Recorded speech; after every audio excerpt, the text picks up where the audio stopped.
Cette vidéo a demandé plusieurs semaines de tournage et elle peut littéralement changer ta vie et les résultats au niveau financier que tu vas avoir dans les prochains mois, dans les prochaines années.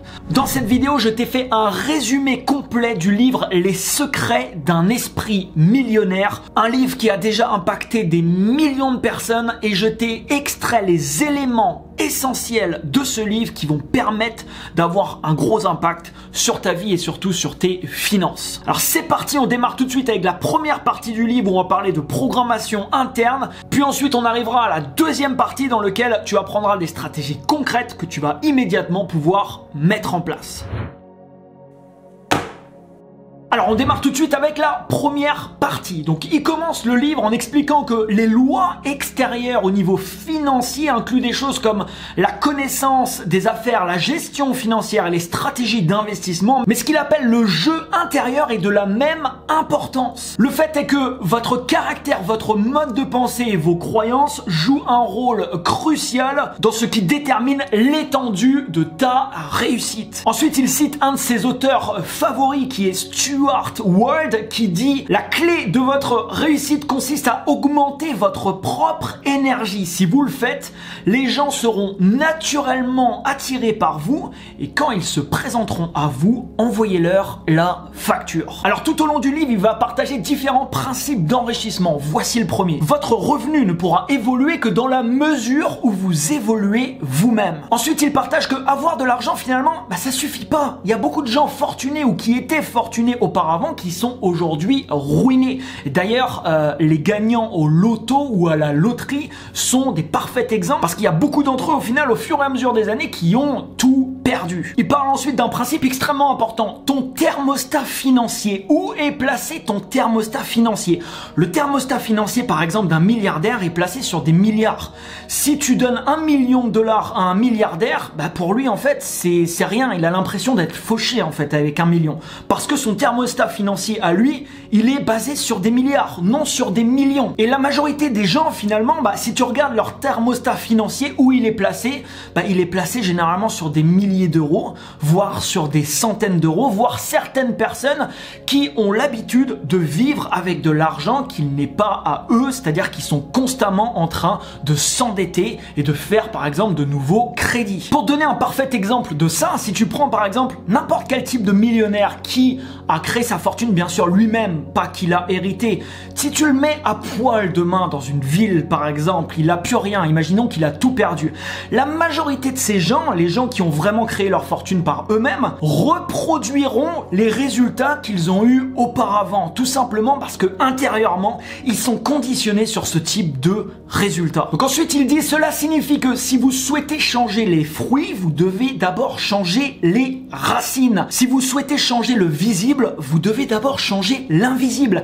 Si tu regardes ce que font les gens qui veulent générer plus de revenus, ils se concentrent exclusivement sur l'extérieur. Comment je peux investir mon argent? Est-ce que je peux démarrer mon propre business? Qu'est-ce que je peux faire? Qu'est-ce que je peux mettre en place pour gagner plus d'argent? Sauf que ce que comprennent pas la majorité de ces gens, c'est qu'ils sont en train de sauter une étape puisque les résultats qu'ils ont actuellement, les résultats d'ailleurs que tu as actuellement, sont directement en adéquation avec ce que tu as dans la tête et avec ton jeu intérieur. Alors ensuite, quelque chose de très intéressant. Il dit, une des choses parmi les plus importantes qu'on puisse saisir est qu'on ne vit pas dans une seule sphère de son existence. On vit dans au moins 4 sphères différentes en même temps. Ces 4 cadrans représentent le monde physique, le monde mental, le monde émotionnel et le monde spirituel. Le monde physique est juste un imprimé des 3 autres. Est-ce que tu as souvent entendu dire quelqu'un par exemple que le manque d'argent est un problème dans sa vie? On entend souvent par exemple ce type de phrase. En fait, c'est ce qu'il partage dans son livre, c'est que le manque d'argent n'est jamais un problème. Le manque d'argent, c'est toujours le symptôme de ce qui se passe à la surface. Le manque d'argent, c'est l'effet, mais quelle est la cause profonde de ça? Elle se résume à ceci: le seul moyen de changer son monde extérieur consiste à d'abord changer son monde intérieur. Alors ensuite, il parle de l'importance l'importance de se répéter des affirmations positives pour reprogrammer justement son monde intérieur. Et dans la deuxième partie, il te partagera, tu verras beaucoup de stratégies pour parvenir à faire finalement cette reprogrammation, ainsi que des stratégies à l'extérieur, puisqu'il suffit pas de changer l'intérieur bien sûr, ensuite il va falloir passer à l'action. Donc une des premières affirmations qu'il partage dans son livre et qui l'invite vraiment à se répéter matin et soir, cette affirmation est: mon monde intérieur crée mon monde extérieur. Quand tu as compris ça, tu as déjà compris une bonne partie du puzzle. T'as pas encore toutes les pièces du puzzle, mais tu as déjà une grosse base qui te permet ensuite de comprendre énormément d'autres choses qui découlent justement de ce principe-là. Alors ensuite, il partage une formule. Cette formule, elle est géniale et je t'invite vraiment à la noter. C'est une formule qui personnellement a eu énormément d'impact dans ma vie, qui m'a vraiment impacté quand j'ai commencé à m'intéresser à toutes ces choses-là. C'est une formule que j'ai vraiment gravé ça dans ma mémoire. Alors comme il dit dans son livre, cette formule, elle détermine la manière dont vous créez votre réalité et votre statut financier. Cette formule, la voici. PSA égale R. Et PSA égale R, ça veut dire quoi? Ça veut dire les pensées mènent aux sentiments, les sentiments mènent aux actions et les actions mènent aux résultats. Ensuite, il dit que le plan financier intérieur, c'est une combinaison de nos pensées, de nos sentiments et de nos actions dans le domaine financier. Et ensuite, il partage un point essentiel également à comprendre, c'est-à-dire comment finalement ton plan financier a-t-il été créé? Puisque quand tu es né dans ce monde, tu vois, tu as un système vierge qui est dans la tête. Tu n'as pas de thermostat non plus financier. C'est très simple, ton plan financier, ton thermostat financier, il a été créé par ton passé, surtout par ce qui s'est passé dans ton enfance. Alors, il partage que les principales sources de cette programmation, de ce conditionnement, c'est généralement nos parents, frères, et sœurs également. Ça peut être également des symboles d'autorité qu'on a pu avoir dans notre enfance. Ça peut être également nos professeurs, les dirigeants qu'on a pu avoir, les médias, notre propre culture. Alors il est intéressant de se pencher un petit peu sur cette formule PSA égale R, puisque finalement ça démarre des pensées.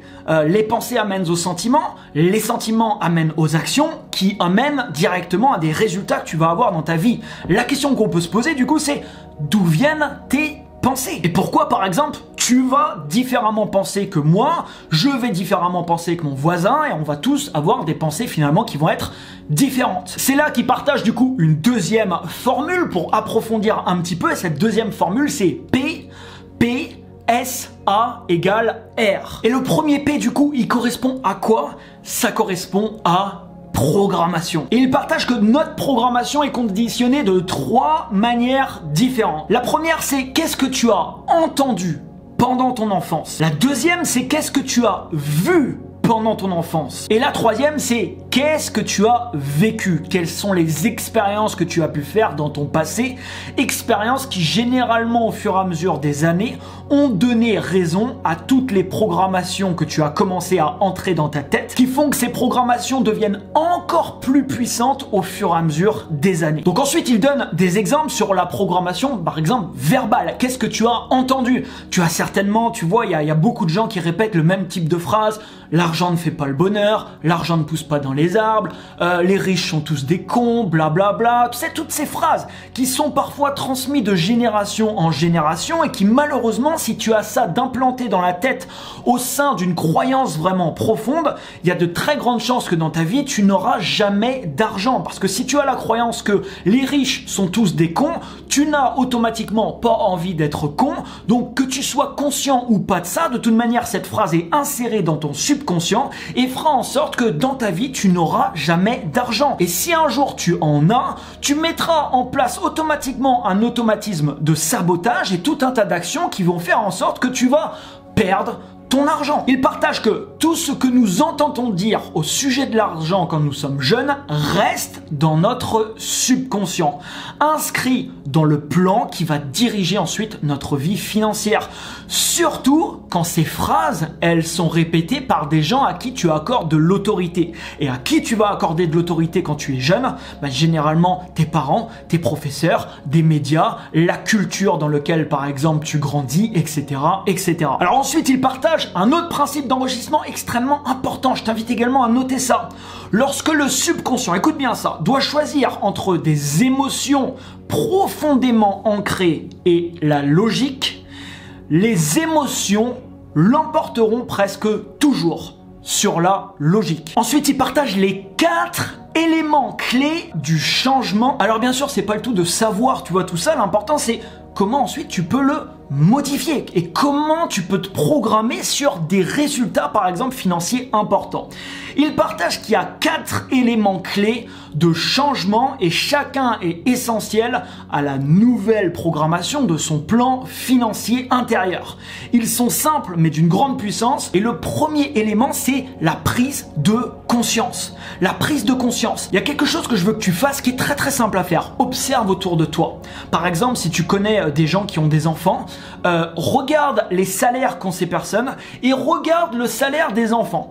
Tu verras que quasiment systématiquement, les salaires correspondent à peu près. Ça sera pas complètement identique, bien sûr, mais ça sera à peu près la même chose. De la même manière que quand tu as des parents qui se querellent, qui se battent à propos de l'argent, qui ont des problèmes d'argent, qui ont des problèmes d'épargne ou des choses comme ça, généralement, les enfants ou les personnes qui ont été dans le même environnement vont reproduire le même type de schéma. Et tu pourras remarquer que ça se vérifie quasiment systématiquement. Quand tu prends conscience de ça, tu prends conscience d'une chose qui est essentielle et surtout, tu entames le premier pas vers le nouveau type de résultat que tu vas attirer dans ta vie. Alors le deuxième élément qui partage de changement, c'est la compréhension. En comprenant d'où provient votre mode de pensée, vous en venez à reconnaître qu'il doit provenir de l'extérieur de vous. Le troisième élément du changement, c'est la dissociation. Une fois que tu as compris que ce mode de pensée, c'est pas toi, tu peux commencer à t'en séparer. Comme il dit, tu peux un peu imaginer ça comme un sorte de dossier qui est classé en fait dans ta tête et qui malheureusement contient des informations qui sont peut-être erronées et qui malheureusement également contient des informations qui ne te permettent pas de te porter vers les résultats que tu désires obtenir dans ta vie. Le quatrième élément du changement qu'il partage, c'est le reconditionnement qui sera partagé plus en détail dans la deuxième partie de ce super livre. Ensuite, il partage une autre affirmation que je t'invite également à noter. Cette affirmation, c'est: ce que j'ai entendu dire au sujet de l'argent n'est pas nécessairement vrai. Je choisis d'adopter de nouvelles façons de penser qui favorisent mon bonheur et ma réussite. Ensuite, il passe à la deuxième manière dont on est conditionné et ça porte le nom d'exemple. Alors, il dit comme ça, comment se comportaient par exemple tes parents? Est-ce que c'était plutôt des personnes qui dépensaient beaucoup? Est-ce que c'était des personnes qui économisaient de l'argent? Tu vois, moi par exemple, j'ai grandi dans une famille où voilà, mes parents n'avaient pas beaucoup d'argent. Par contre, ils avaient l'habitude d'épargner de l'argent, même s'ils n'avaient pas énormément d'argent. C'est une habitude, tu vois, que j'ai reproduit quand j'ai grandi et j'arrivais assez facilement à épargner de l'argent, même si je gagnais pas énormément, tu vois, d'argent auparavant. Est-ce qu'ils prenaient des risques avec l'argent? Est-ce qu'ils investissaient également de l'argent? Il partage ensuite une super phrase. Encore une fois, on a beau avoir toute la connaissance et toutes les compétences du monde, si notre plan financier intérieur n'est pas réglé sur la réussite, on n'a aucune chance de prospérer. Et il partage justement l'importance des intentions qu'on peut émettre. Donc quand on émet une intention qui est que j'économise de l'argent pour les mauvais jours, généralement, tu vois, c'est le type de résultat que tu vas également attirer à toi et obtenir. Ensuite, il partage une chose vraiment qui est capitale parce que on est énormément de personnes à être concernées par ça. Écoute bien ça. Si ce qui vous motive à acquérir de l'argent ou à réussir a pour racine la peur, la colère ou la nécessité de prouver quelque chose, malheureusement, votre argent ne vous apportera jamais le bonheur. Et malheureusement, si tu creuses un petit peu sur les raisons de pourquoi quelqu'un, par exemple, veut avoir plus d'argent, généralement, malheureusement, ça se retrouve souvent dans la peur, la colère ou la nécessité de prouver quelque chose. Et il explique donc que tu pourras jamais être heureux en suivant ce chemin. Pourquoi? C'est simple, parce que l'argent ne résoudra pas au final ce problème. Je te donne un exemple, mais si c'est la peur, par exemple, qui fait en sorte que tu veux obtenir plus d'argent dans ta vie, quand tu auras plus d'argent, tu auras toujours des peurs. Par exemple, la peur de perdre cet argent, mais il y aura toujours des peurs qui seront seront là, qui au final te laisseront jamais entre guillemets être tranquille. Il partage ensuite: si vous ne croyez que vous n'êtes pas assez bon, vous validerez cette croyance et créerez la réalité selon laquelle vous n'avez pas assez. Tu vois, si par exemple tu veux prouver des choses à d'autres personnes, malheureusement quand tu vas monter des paliers au niveau financier, tu vas toujours trouver des gens qui ont plus que toi. Et donc tu auras toujours cette nécessité de prouver quelque chose, peu importe finalement l'argent que tu as. Ensuite il dit: en brisant le lien entre ce qui vous pousse à faire de l'argent et la colère, la peur et le besoin de prouver des choses, vous pourrez vous créer des nouveaux liens pour gagner votre argent par un but précis, une contribution et la joie. Ainsi, vous n'aurez jamais à vous défaire de votre argent pour être heureux. On passe maintenant à la troisième influence de comment on est conditionné, et ça s'appelle les incidents spécifiques. Et par rapport à ça, il donne quelques exemples. Donc par exemple, quelle expérience avez-vous fait par rapport à l'argent, à la richesse et aux riches quand vous étiez jeune? Ces expériences sont extrêmement importantes parce qu'elles façonnent les croyances, ou plutôt les illusions selon lesquelles vous vivez actuellement. Je te donne des exemples, mais dans certaines familles par exemple, dès qu'on voit passer, je sais pas moi, une Ferrari dehors, on a envie de leur cracher dessus ou de rayer par exemple la voiture parce qu'on pense tout de suite que la personne qui est à l'intérieur ne mérite pas ça et c'est un con par exemple parce qu'il a beaucoup d'argent. Et ce que je te dis là, malheureusement c'est vrai, il y a beaucoup de personnes qui ont ça dans la tête. C'est d'ailleurs le même type de personnes que tu retrouveras généralement en train de gratter des tickets pour essayer de gagner de l'argent ou en train de jouer par exemple au loto. Sauf que ces personnes n'arriveront jamais à s'enrichir dans leur vie. Pourquoi? Parce que tu n'obtiendras pas dans ta vie quelque chose que tu critiques. Ça s'applique également dans les relations. Il dit par exemple que les statistiques démontrent que les relations se rompent principalement à cause justement de l'argent. C'est vrai que l'argent, c'est une des causes principales de sujets de conflit dans un couple. Et à ce propos, il dit que la plus grande raison qui explique que les gens finalement se disputent au sujet de l'argent, c'est pas vraiment l'argent finalement. C'est que leurs plans financiers sont en incompatibilité. Reconnaître le plan financier intérieur de son partenaire ainsi que la façon de s'y prendre pour créer entre vous un tout nouveau plan financier intérieur qui vous aidera en tant que partenaire à obtenir ce que vous voulez vraiment, ça change énormément de choses par exemple dans un couple. Il dit à ce propos: c'est une véritable bénédiction que d'être capable de faire cela, car cela permet d'éliminer une des plus grandes causes de souffrance chez la plupart des gens. Il reparle ensuite du thermostat financier et explique que ça peut être extrêmement précis. Êtes-vous réglé sur un revenu élevé, un revenu moyen ou un revenu faible? Et saviez-vous que beaucoup d'entre nous sont programmés en fonction de sommes d'argent précises? Par exemple, est-ce qu'on est réglé entre 20 000 euros et 30 000 euros l'année, entre 30 000 et 50 000 euros l'année, entre 50 000 et 70 000, au-dessus de 100 000 euros l'année? Peu importe. Comme je te le disais tout à l'heure, si tu commences à prêter attention à ça, tu prends une famille, tu regardes les parents, tu regardes leur salaire actuel ou le salaire qu'ils pouvaient gagner auparavant, tu regardes le salaire des enfants et quasiment à chaque fois, tu verras qu'il y a une très forte similarité. Ensuite, voilà ce qu'ils partagent justement à ce propos. La plupart des gens croient que leur réussite repose principalement sur leurs compétences et leurs connaissances en affaires, ou du moins sur le sens du moment opportun par rapport au marché. Je déteste avoir à vous le dire, mais tout cela n'est qu'un leurre. Vos chances de prospérer en le croyant sont nulles. Vous ne devez la réussite de votre entreprise qu'à votre plan financier intérieur. Vous validerez toujours ce plan. Si vous êtes réglé sur 100 000 $ à l'année, vous mettrez en place des actions qui vous feront gagner au final dans les 100 000 $ à l'année. Votre plan financier intérieur est semblable à un thermostat. Si la température de la pièce est de 22 degrés, il y a des chances que le thermostat soit réglé tout simplement à 22.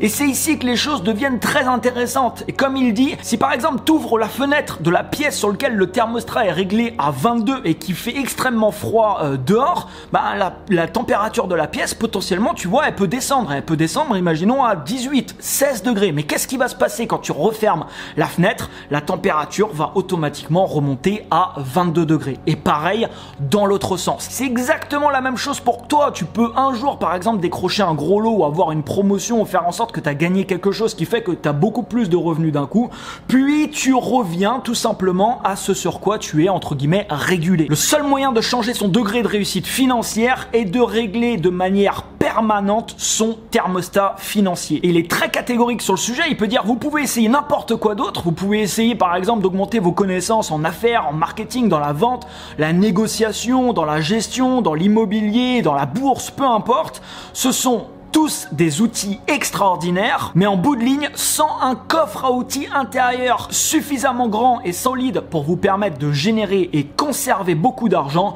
tous les outils du monde seront inutiles entre vos mains. Et d'ailleurs, on peut le voir sur Internet. Personnellement, j'ai enseigné par exemple l'affiliation. J'ai enseigné à plus de 1000 personnes à comment générer des revenus en affiliation. Finalement, les gens qui se sont formés à l'affiliation avec moi avaient exactement le même cours sous les yeux. Et pourtant, il y a une variation énorme entre une personne à l'autre par rapport à des gens que j'ai pu former par exemple dans ce domaine-là. Donc, les outils pour t'enrichir, tu y as accès aujourd'hui. Enfin, il y a énormément de connaissances qui circulent sur le web pour y avoir accès.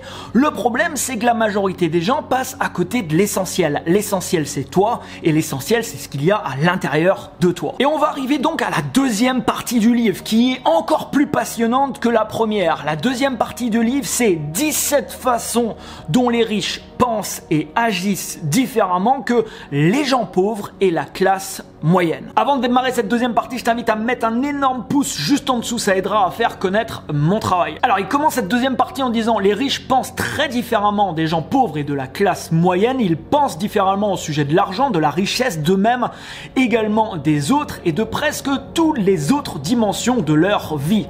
Dans la deuxième partie, nous allons examiner certaines de ces différences et dans le cadre de votre reconditionnement, installer 17 dossiers financiers de rechange dans votre esprit. Alors, il donne une petite sonnette d'alarme avant de démarrer. Il emploie l'expression riche-pauvre. Pour lui, c'est beaucoup plus que seulement l'argent, tu vois, que tu peux avoir sur ton compte en banque.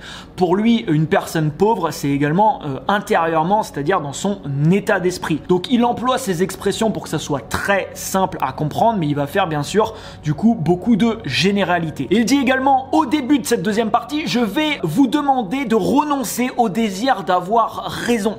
Ce que je veux dire, c'est d'être disposé à renoncer au besoin de faire les choses à votre façon. Pourquoi ? La réponse est très simple, parce que votre façon vous a procuré les résultats que vous avez aujourd'hui. Les concepts que vous êtes sur le point d'apprendre sont simples mais profonds et produisent des changements réels pour des gens réels dans le monde réel. Alors il attaque tout de suite ensuite dans le livre avec justement le dossier, donc il appelle ça des dossiers financiers, le premier. Et le premier dossier financier, c'est les riches croient je crée ma vie, les pauvres croient je subis ma vie. Il dit à ce propos, si vous voulez faire fortune, il est primordial que vous croyez être aux commandes de votre vie, surtout de votre vie financière. Si vous ne le croyez pas, alors vous devez être persuadé que vous exercez, au final, peu de contrôle, sinon aucun contrôle sur votre vie et donc peu de contrôle aussi sur votre situation financière. Donc la première chose sur laquelle il insiste, c'est déjà, dans un premier temps, de prendre la responsabilité des résultats financiers que je peux avoir aujourd'hui. Vous devez croire que c'est vous qui créez votre réussite et que c'est vous aussi qui créez votre médiocrité et que ce soit d'ailleurs conscient ou inconscient. Donc à ce propos, il dit au lieu d'assumer la responsabilité de ce qui se passe dans leur vie, les pauvres jouent à la victime. Et ensuite, il donne le premier indice de la victimisation qui est le blâme. Les victimes blâment l'économie, le gouvernement, la bourse, leur courtier, leur type d'entreprise, elles blâment leur employeur, leur employé, leur gérant, leur siège social, ceux de leur échelon supérieur, elles blâment le service à la clientèle, les expéditions, elles blâment Dieu, elles blâment l'univers, elles blâment tout ce qu'elles peuvent blâmer finalement, mais elles oublient une chose importante dans cette équation, c'est généralement eux-mêmes. Le deuxième indice de la victimisation, c'est généralement la justification. Si les victimes ne blâment pas, vous les trouverez souvent en train de se justifier ou de rationaliser leur situation. À ce propos, il dit « Permettez-moi de dire les choses telles qu'elles sont. Quiconque dit que l'argent n'a pas d'importance, n'en a pas. Les riches comprennent l'importance de l'argent et la place qu'il occupe dans notre société. Par contre, les pauvres valident leur inaptitude financière en faisant des comparaisons. Si vous croyez encore que l'argent est sans importance, alors je n'ai qu'une chose à vous dire, vous êtes probablement fauché et vous le resterez toujours jusqu'à ce que vous retiriez ce dossier inutile dans votre plan financier intérieur. Ça, c'est des célèbres phrases et croyances également qu'on entend très régulièrement. Oh, j'ai pas besoin d'argent, regarde cette personne, il a trop d'argent, il y a pas besoin d'avoir d'argent, etc.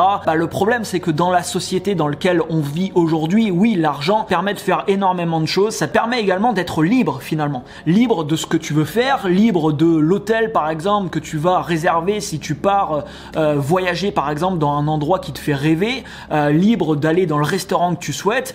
Ça t'offre une certaine liberté, un confort et tout un tas de nouveaux choix qui sont malheureusement pas forcément accessibles sans argent. Et la troisième indice de victimisation qu'il partage, c'est les plaintes. Vous plaindre, comme il dit, est absolument la pire des choses que vous puissiez faire pour votre santé et votre état financier. Pourquoi? Alors voici ce qu'il dit à ce propos. Je crois fermement à la loi universelle selon laquelle ce sur quoi on se concentre prend de l'ampleur. Quand on se plaint, sur quoi se concentre-t-on? On se concentre sur ce qui fonctionne pas dans nos vies, sur nos problèmes. Et étant donné que ce sur quoi on se concentre prend de l'ampleur, on obtient alors de plus en plus de problèmes dans notre vie.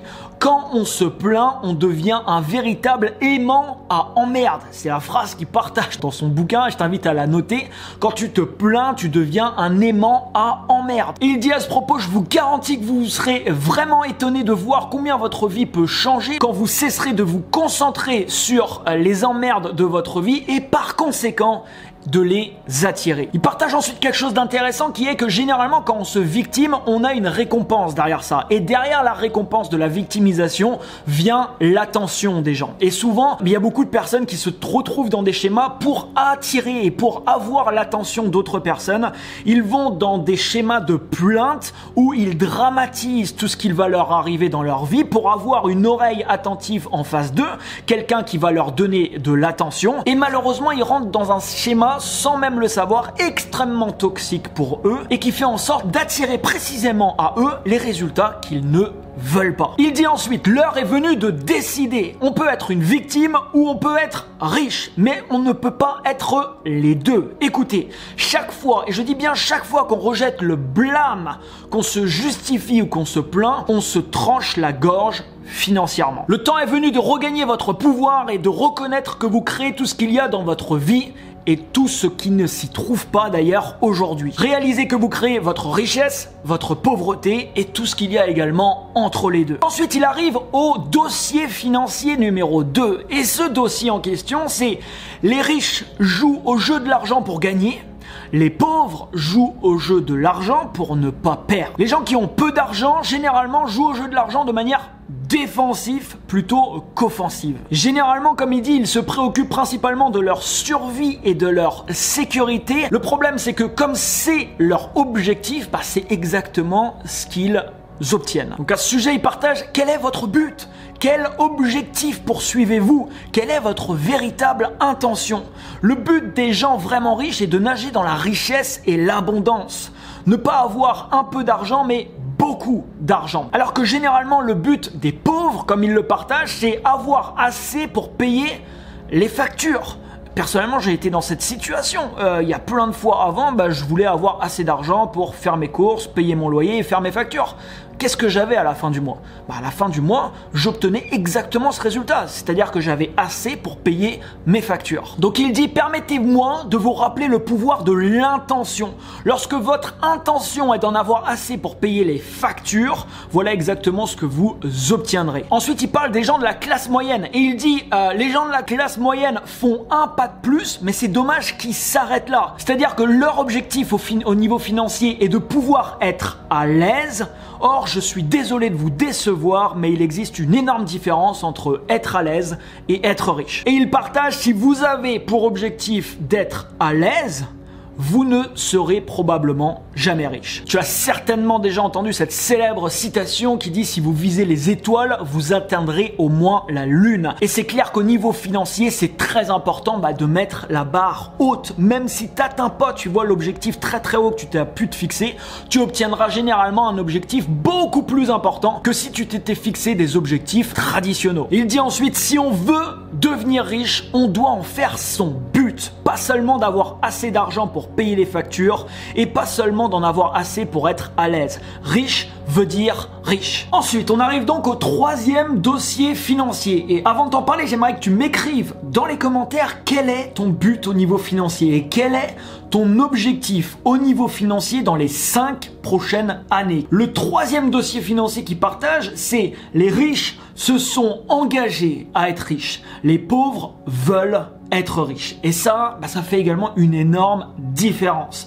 La raison principale, il dit, pour laquelle la plupart des gens n'obtiennent pas ce qu'ils veulent, c'est qu'ils ne savent pas ce qu'ils veulent. Et au final, un de tes jobs les plus compliqués, c'est ça, c'est qu'est-ce que tu veux exactement, savoir ce que tu veux. Il y a tellement de personnes en fait qui sont frustrées de leurs résultats, des résultats qu'ils ont aujourd'hui, mais ils n'ont pas vraiment de vision claire sur ce qu'ils voudraient obtenir dans leur vie. Au niveau de vouloir les choses, c'est très intéressant. Il partage 3 niveaux différents. Le premier niveau amène à se dire je veux être riche. Ça revient un petit peu à se dire voilà, si je suis riche, c'est cool, je le prends.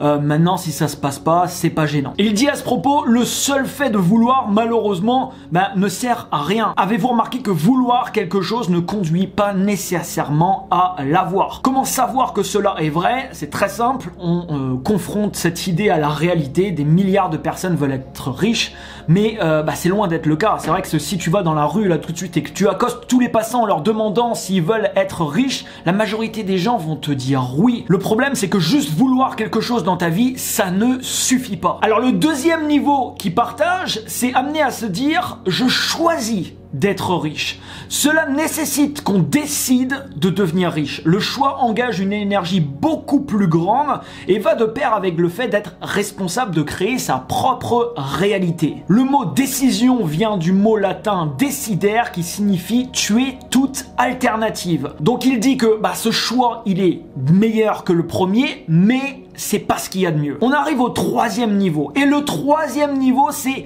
je m'engage à être riche. Et d'ailleurs, je t'invite à marquer cette phrase. Je m'engage à être riche. Le verbe s'engager se définit par le fait de se dévouer corps et âme. Cela signifie de se donner à 100% pour atteindre cet objectif. Voilà la façon de faire du guerrier. Il n'y a pas d'excuses, il n'y a pas de si, pas de mais, pas de peut-être qui tiennent. L'échec n'est pas une option. Et quand tu as cette mentalité-là, forcément les résultats que tu attires à toi sont également complètement différents. Ils partagent, la plupart des gens ne s'engagent jamais vraiment à être riches. Si vous leur demandez par exemple, est-ce que vous mettrez votre main au feu que dans 10 ans vous serez riche, la plupart répondraient absolument pas. Voilà la différence entre les riches et les pauvres. C'est précisément parce que les gens ne s'engagent pas véritablement à être riches qu'ils ne le sont pas et ne le seront malheureusement probablement jamais. Ensuite, il partage quelque chose de très intéressant. Je déteste à devoir vous le dire, mais devenir riche n'a rien d'une promenade dans un parc. L'expérience m'a enseigné que pour devenir riche, on doit y mettre concentration, courage, connaissance, expertise, tous ces efforts et une attitude qui ne renonce jamais. Et bien sûr, une mentalité de riche. On doit également croire en son fort intérieur qu'on peut manifester ce type de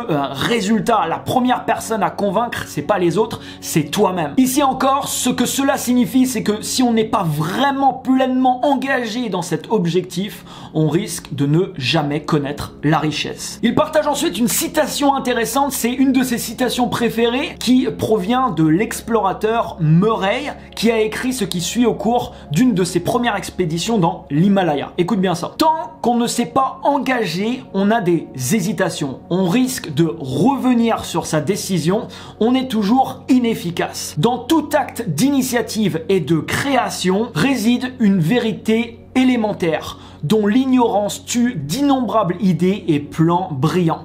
Dès l'instant où on s'engage avec détermination, la providence se met aussi de la partie. Toute une suite d'événements découle de la décision prise, faisant concourir en la faveur de la personne concernée toutes sortes d'impondérables, de rencontres et d'aides matérielles. On arrive au dossier financier numéro 4. Les riches voient les choses en grand, les pauvres voient les choses en petit. Vous serez rémunéré, alors ça c'est vraiment une phrase que je t'invite également à marquer, Vous serez rémunéré en proportion directe de la valeur que vous livrez conformément au marché. La plupart des gens choisissent de jouer en voyant petit. Pourquoi? Premièrement à cause de la peur. Ils sont morts de peur à l'idée d'échouer, encore plus à l'idée de réussir. Deuxièmement, les gens jouent petit parce qu'ils se sentent petits. Ils se sentent indignes. Tu vois, dès qu'on démarre un petit peu quelque chose, on manque de confiance, on a le syndrome un petit peu de l'imposteur si on commence à proposer des services, des produits, etc. Et on a beaucoup de mal à s'autoriser à voir les choses en grand. Sauf que un des seuls moyens de commencer à attirer des résultats importants, premièrement, c'est de se fixer des objectifs qui sont importants. Vous n'êtes pas le seul concerné par votre vie. Elle sert également à contribuer à celle d'autrui. Il s'agit de vivre fidèlement selon votre mission et la raison pour laquelle vous êtes ici. Il s'agit d'ajouter des pièces au puzzle du monde. La plupart des gens sont tellement prisonniers de leur ego qu'au final, tout tourne autour d'eux. Et il dit à ce propos, si vous voulez être riche au sens le plus véritable du mot, tout ne peut pas toujours tourner autour de vous. Votre vie doit inclure la nécessité d'ajouter de la valeur à autrui. Et devine ce qui se passe quand tu ajoutes de la valeur à la vie d'autrui. Généralement, tu es payé pour ça. Généralement, tu es payé pour ça. Il y a un échange, tu vois, qui se passe à ce moment-là. Si demain, tu as un produit, un service, peu importe, tu peux choisir d'impacter la vie de 100 personnes avec, par exemple, ta création. Ou tu peux choisir d'impacter la vie de 1 million de personnes. Tu vois, dans les deux cas, c'est une attitude complètement différente qui t'amènera des résultats qui seront aussi différents. Non seulement quand tu ajoutes de la valeur dans la vie d'autres personnes, tu as tout un tas de résultats, comme par exemple des résultats financiers, mais en plus de ça, tu te sens bien, tu te sens heureux. Et à propos, il se dit des recherches ont démontré que les gens les plus heureux sont ceux qui emploient leur talent naturel au maximum.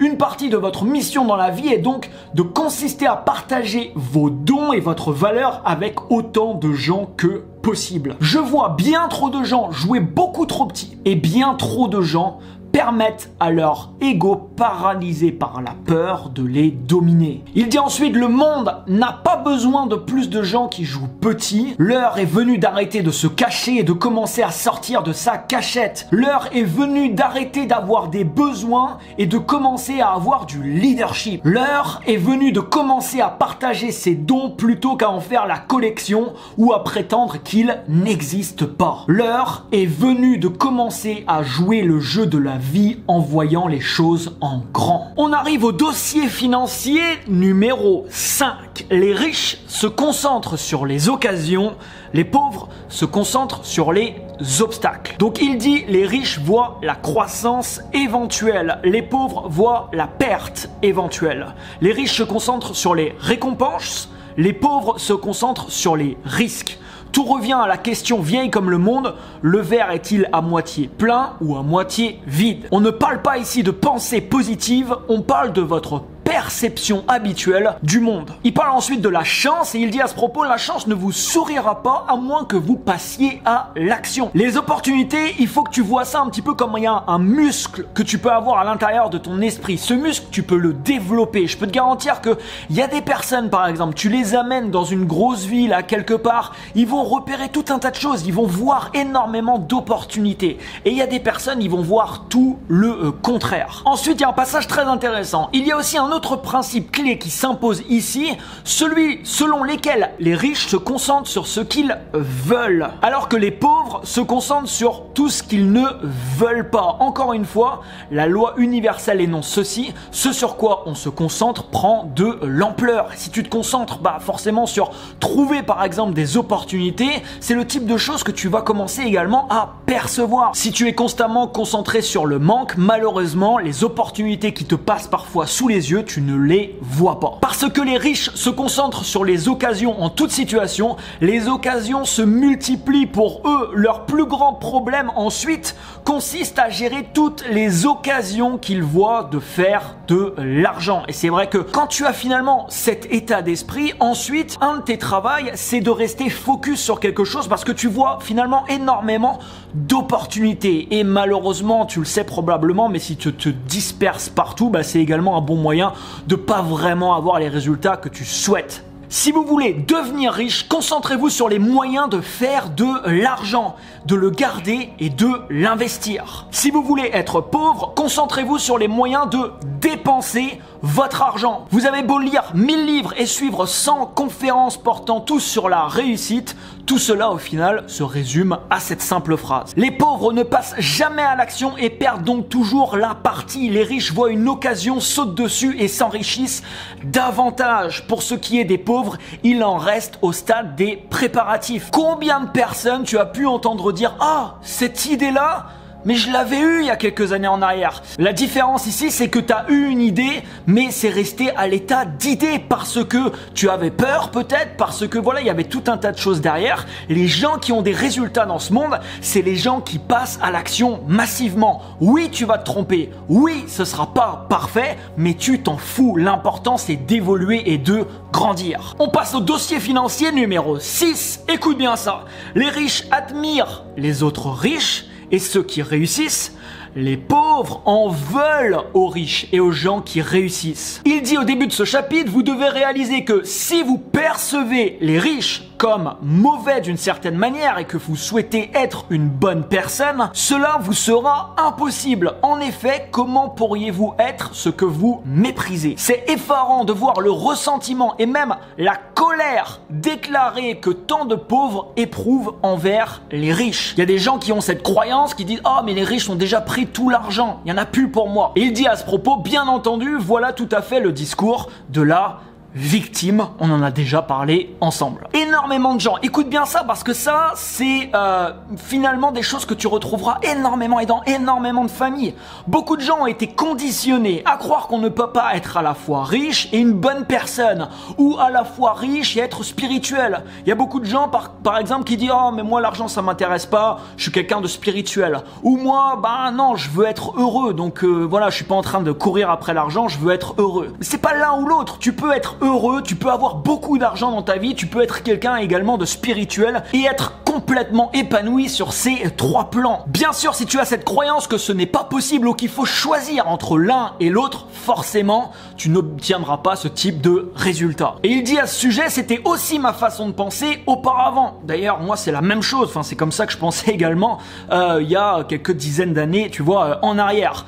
Comme à beaucoup d'entre nous, des amis, des enseignants, des médias et le reste de la société m'ont dit que les riches étaient mauvais d'une certaine manière, qu'ils étaient tous avares. C'est encore une fois une perception des choses qui s'est révélée n'être en fin de compte que foutaise. En m'appuyant sur ma propre expérience de vie plutôt que sur un vieux mythe enraciné dans la peur, j'ai découvert que les gens les plus riches que je connais sont également les plus gentils. Le fait est que d'en vouloir aux riches est le meilleur moyen de rester fauché. Et un passage très intéressant ensuite qui dit « Nous sommes des créatures attachées à nos habitudes et pour surmonter cette habitude et toute autre habitude, nous devons nous y exercer. » Au lieu d'en vouloir aux riches, je vous demande de vous exercer à admirer les riches, de vous exercer à bénir les riches, de vous exercer à aimer les riches. Ainsi, vous savez inconsciemment que quand vous serez riche vous-même, d'autres vous admireront. Il parle ensuite d'une philosophie très intéressante. Il dit « Une des philosophies selon laquelle je vis provient de la vieille sagesse de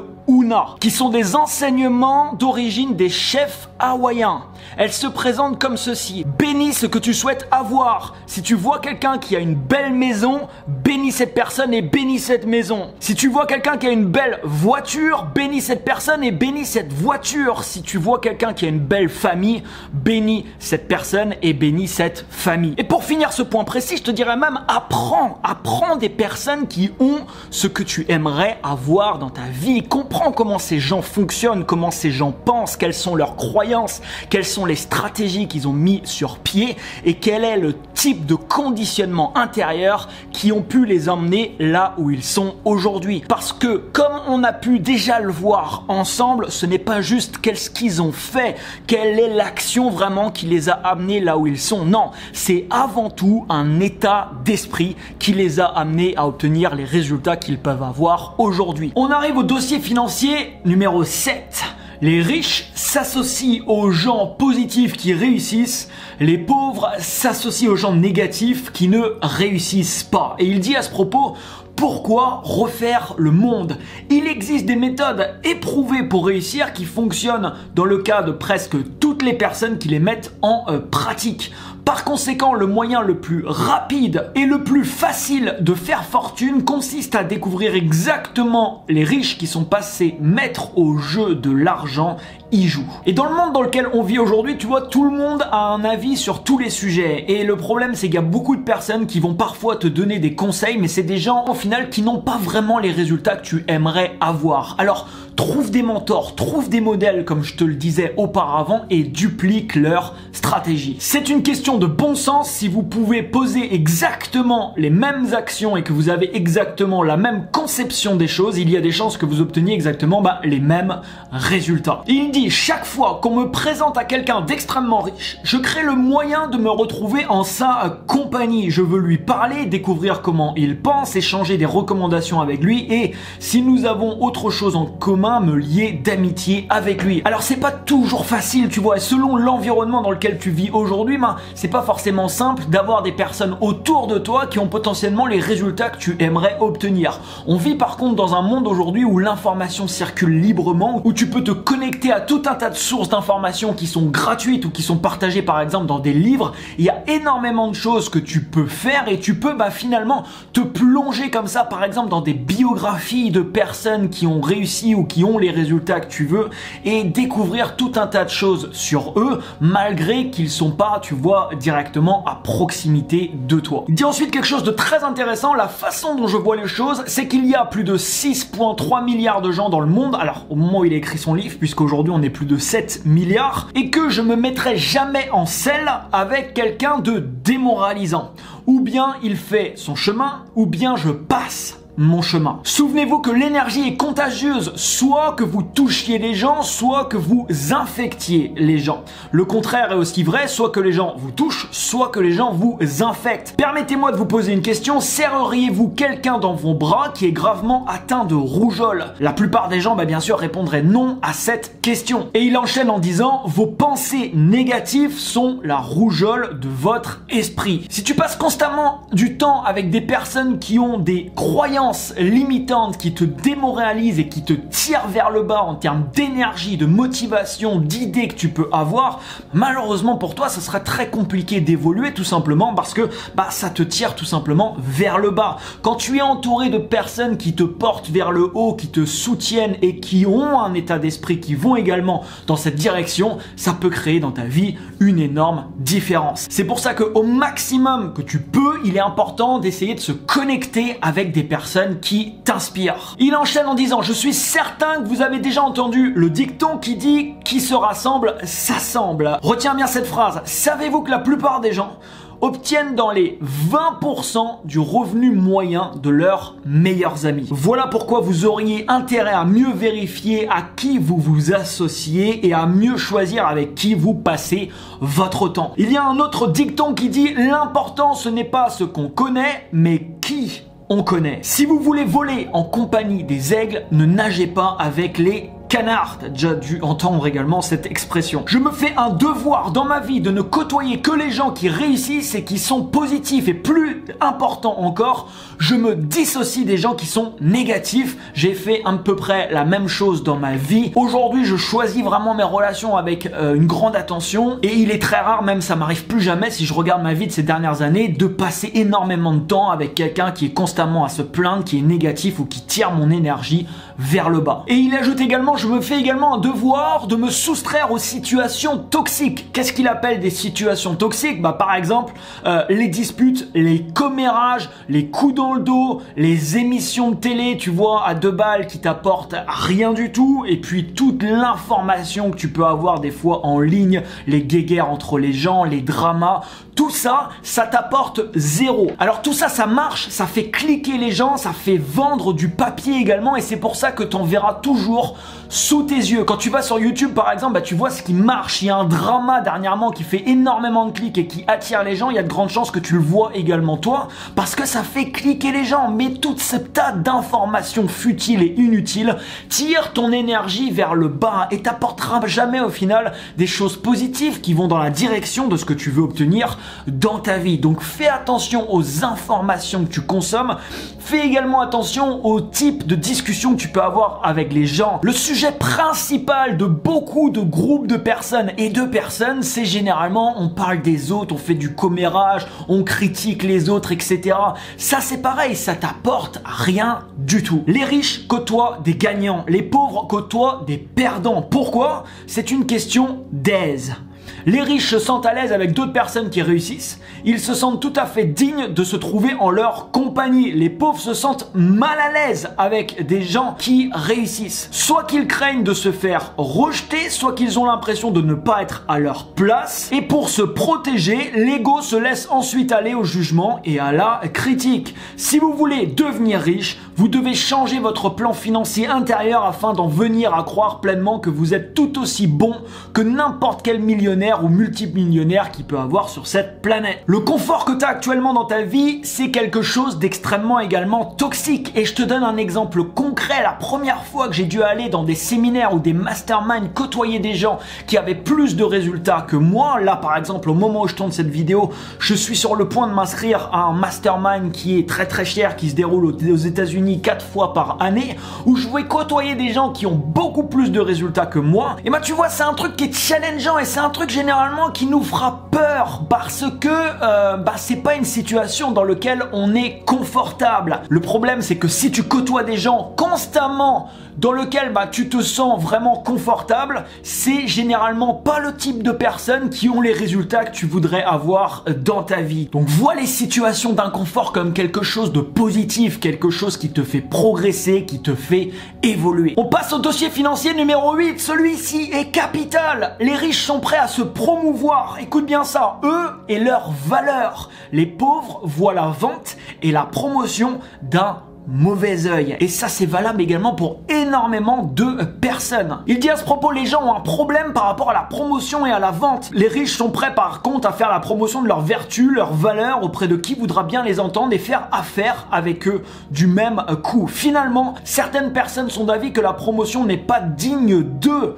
J'appelle cela le syndrome du tout-puissant, connu autrement comme l'aptitude de ne suis-je pas quelqu'un de vraiment spécial. Dans ce cas-ci, on a le sentiment que si les gens veulent ce que nous avons, c'est à eux de nous trouver, à eux de venir vers nous. Le problème c'est que si tu attends que les gens ils viennent vers toi, finalement il y a quasiment personne qui viendra vers toi. Le syndrome dont il parle dans ce passage, c'est le syndrome qu'on pourrait autrement appeler le syndrome de l'imposteur, qu'on ressent un petit peu tous quand on va démarrer quelque chose ou faire la promotion de quelque chose qu'on aurait pu créer, que ce soit un service, un produit ou nous-mêmes, peu importe. Il enchaîne en disant: ils auront beau espérer que tout le monde fouille leur pays à leur recherche, mais la vérité c'est que le marché aujourd'hui il abonde en produits et en services, et même si les leurs sont les meilleurs, personne ne le saura jamais parce qu'ils sont trop prétentieux pour le dire à qui que ce soit. Alors faire sa promotion, c'est également se sentir vulnérable, c'est également être ouvert à la critique, parce que quand tu sors quelque chose, un projet, une idée, quelque chose que tu as créé, un service, un produit, peu importe, forcément il faut accepter le fait que ça va pas plaire à tout le monde et que tu vas potentiellement recevoir des critiques. À l'heure où je tourne cette vidéo là, je suis sur le point par exemple de sortir mon deuxième roman, et tu vois, je me mets dans une position où je suis vulnérable parce que potentiellement il y a des gens, tu vois, à qui ça va ne pas plaire. Mais par contre c'est pas pour cette raison que je vais pas faire une promotion énorme de ce roman et en parler à toutes les personnes à qui je peux en parler. Les riches sont presque tous d'excellents promoteurs, ils peuvent et veulent promouvoir leurs produits, leurs services et leurs idées avec passion et enthousiasme. Plus encore, ils excellent dans l'art d'emballer leurs valeurs de manière extrêmement attrayante. Et je vais te donner un petit truc au passage. Le meilleur moyen de convaincre quelqu'un que ce que tu as à lui proposer est quelque chose de bon, c'est que tu es convaincu toi-même que ce que tu proposes est quelque chose de bon. Quand tu as une foi inébranlable dans ton produit, ton service, ta valeur, peu importe ce que tu veux proposer, tu en parles avec passion et c'est le meilleur moyen pour également convaincre d'autres personnes. Robert Kiyosaki, qui est un auteur à succès que tu connais d'ailleurs peut-être, je te ferai d'ailleurs des résumés de ses livres qui sont très intéressants sur cette chaîne YouTube. Abonne-toi d'ailleurs à cette chaîne si c'est pas encore fait. Il fait remarquer justement dans un de ses livres que toute entreprise, y compris l'écriture de livres, c'est ce qu'il dit d'ailleurs ici parce qu'il est auteur, dépend de la vente. Les riches sont habituellement des leaders et tous les grands leaders sont de grands promoteurs. Alors D'ailleurs, pas de panique, ça veut pas dire que si tu ne sais pas, entre guillemets, vendre, tu ne peux pas l'apprendre. Personnellement, j'avais rien vendu auparavant, je me suis exercé, j'ai fait des choses qui font en sorte que j'ai développé des facultés, entre guillemets, par exemple, pour m'exprimer derrière une caméra et vendre différents produits ou services. C'est des choses qui s'apprennent. Et ensuite, il y a une phrase très importante et n'hésite pas à la noter, les leaders gagnent beaucoup plus d'argent que ceux qui les suivent. Faut vraiment que tu retiennes ça. Ici, l'important, il dit, ce n'est pas que vous aimiez ou non faire de la promotion, mais de savoir pourquoi vous en faites. Tout se résume à vos croyances. Croyez-vous réellement en votre valeur? Croyez-vous réellement aux produits et aux services que vous offrez? Ça revient finalement à ce que je te disais tout à l'heure. Croyez-vous réellement que ce que vous avez sera avantageux pour la personne auprès de qui vous en faites la promotion? Et si ta réponse c'est un grand oui, alors ça sera beaucoup plus facile et tu n'auras vraiment pas de difficulté à faire la promotion de ce dont tu veux promouvoir. Si vous croyez que ce que vous avez à offrir peut vraiment venir en aide aux gens, il est de votre devoir de le faire savoir à autant de gens que possible. Et oui, sinon tu les prives de potentiellement quelque chose qu'ils auraient aimé avoir entre leurs mains ou aimé par exemple consommer. Ainsi, non seulement vous viendrez en aide aux gens, mais en plus de ça, vous devenez riche. Pourquoi il dit ça? Tout simplement parce que si demain tu as quelque chose à promouvoir et que cette chose se répand à de plus en plus de personnes, généralement l'indicateur de succès de ce que tu es en train de faire, c'est l'argent, l'aspect monétaire, puisque plus tu touches de monde, plus tu viens en aide à un groupe de personnes de plus en plus important, plus derrière tu as des résultats. Et c'est vraiment comme ça qu'il faut que tu vois la promotion. T'es pas en train d'essayer de quémander de l'argent aux gens, non, tu leur apportes quelque chose qui a une super valeur, les gens sont contents de découvrir ce que tu as à leur proposer et il y a un échange qui se passe entre la valeur que tu proposes et l'argent tout simplement que tu vas recevoir. On arrive au dossier financier numéro 9. Et ce point numéro 9, c'est les riches sont plus grands que leurs problèmes, les pauvres sont plus petits que leurs problèmes. Il commence ce point en disant, comme je l'ai dit plus tôt, devenir riche n'a rien à voir avec une promenade dans un parc, il s'agit d'un voyage rempli de courbes, de virages, de détours et d'obstacles. La route qui mène à la richesse est parsemée de pièges et d'écueils et c'est précisément la raison pour laquelle la plupart des gens finalement ne l'empruntent pas. Ils ne veulent pas d'ennui, ils ne veulent pas de problèmes, ils ne veulent pas de maux de tête, et ils ne veulent pas vraiment de grosses responsabilités. Écoute ça, il dit « Le secret de la réussite, mes amis, consiste non pas à tenter d'éviter, d'éliminer ou de fuir ces problèmes, mais à grandir de façon à devenir plus grand que n'importe quel problème. » Il partage en fait dans cette partie du livre que finalement, plus tu as la capacité dans ta vie et plus tu te confrontes et tu résous différents problèmes, plus au final, un problème qui pour une personne va être une montagne, pour toi ça peut être un problème banal tout simplement parce que tu en as surmonté énormément auparavant. Et comme il le dit, il y a beaucoup de gens qui veulent avoir des résultats, mais il y a peu de gens par contre qui sont prêts à faire ce qu'il faut pour obtenir ce type de résultats.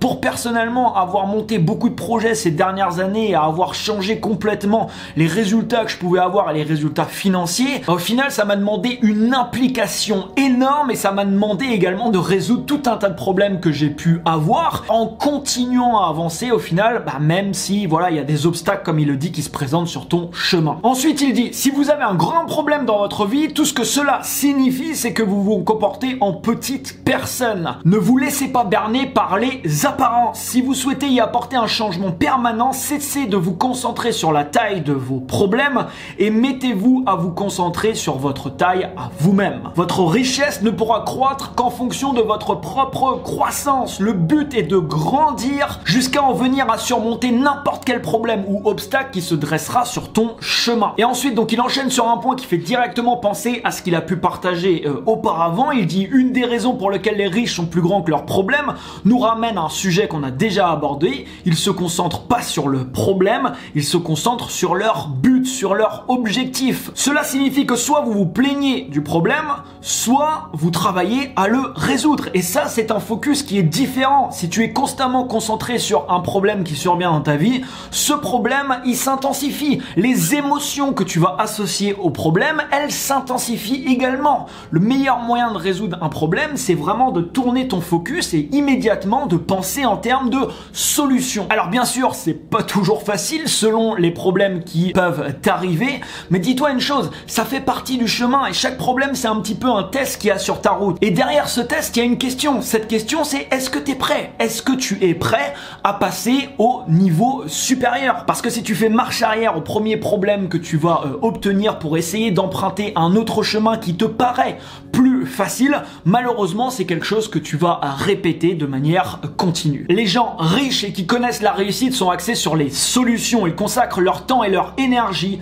à élaborer des stratégies et des plans qui leur permettent de relever les défis qui se présentent à eux. On arrive ensuite au point numéro 10. Les riches savent très bien recevoir, les pauvres savent très mal recevoir. Si je devais identifier, il dit, la raison principale pour laquelle la plupart des gens n'exploitent pas leur plein potentiel financier au maximum, je dirais qu'il s'agit de celle-ci. La plupart des gens ne savent pas recevoir. Il se peut qu'ils savent ou non donner, mais une chose est certaine, ils ne savent pas recevoir. Et comme ils ne savent pas recevoir, ils ne reçoivent pas. Pour la plupart d'entre nous, quand on grandit, on a souvent le sentiment de ne pas être à la hauteur et de ne pas satisfaire aux attentes de la majeure partie des gens qui nous entourent, qui peuvent être nos professeurs, nos parents, notre famille, peu importe. On a également grandi avec cet élément de punition, comme il l'explique, dans notre vie. Cette règle non écrite énonce simplement que si on fait quelque chose de mal, on sera puni. Certains d'entre nous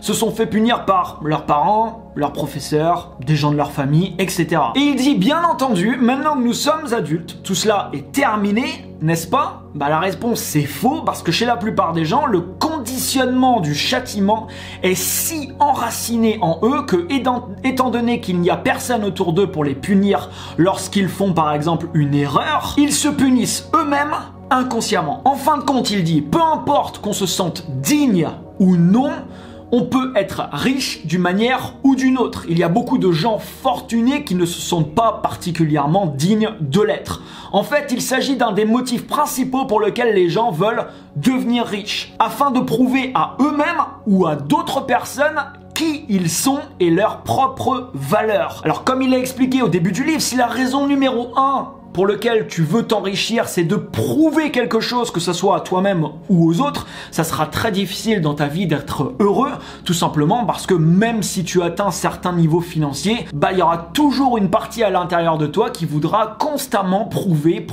et encore prouver des choses. Et au final, ça, bah c'est une course qui a aucune fin. À ce propos, il dit, il y a absolument personne qui vous marque comme digne ou indigne d'être financièrement par exemple libre ou d'avoir d'importants résultats dans différents domaines, par exemple dans ta vie. Tu le fais toi-même, tu écris ta propre histoire. Il dit, vous et vous seul déterminerez si vous serez digne. Alors peut-être qu'il y a des gens forcément qui te l'ont dit, mais tu n'es pas obligé d'accepter leurs paroles comme une vérité. D'une manière ou d'une autre, écoute bien ça, vous vivrez votre propre histoire. Ça veut dire que les expériences que tu vas faire dans ta vie vont généralement donner raison à ton système de croyance. Si tu crois que tu ne mérites pas quelque chose, tu l'obtiendras probablement pas. Qu'importe les résultats que tu désires, tu es aussi méritant que n'importe quelle autre personne d'obtenir ce type de résultat. La première personne à en convaincre, c'est toi-même. J'ai pour habitude de dire, si un chêne de 30 mètres de haut avait eu l'esprit d'un humain, il n'aurait atteint que 3 mètres de hauteur. Alors voici ce que je vous suggère. Étant donné qu'il sera beaucoup plus facile de changer votre histoire que votre dignité, cela se fera d'ailleurs beaucoup plus rapidement. Vous n'avez qu'à vous fabriquer une nouvelle histoire.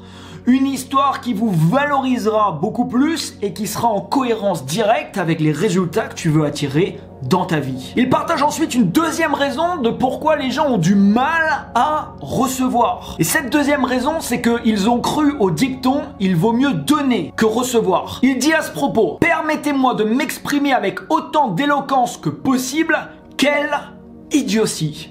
Cette affirmation n'est que pure foutaise et au cas où vous ne l'auriez pas encore remarqué, elle est habituellement répandue par des gens et des groupes qui veulent que vous donniez pour qu'ils puissent recevoir. Réfléchissez-y.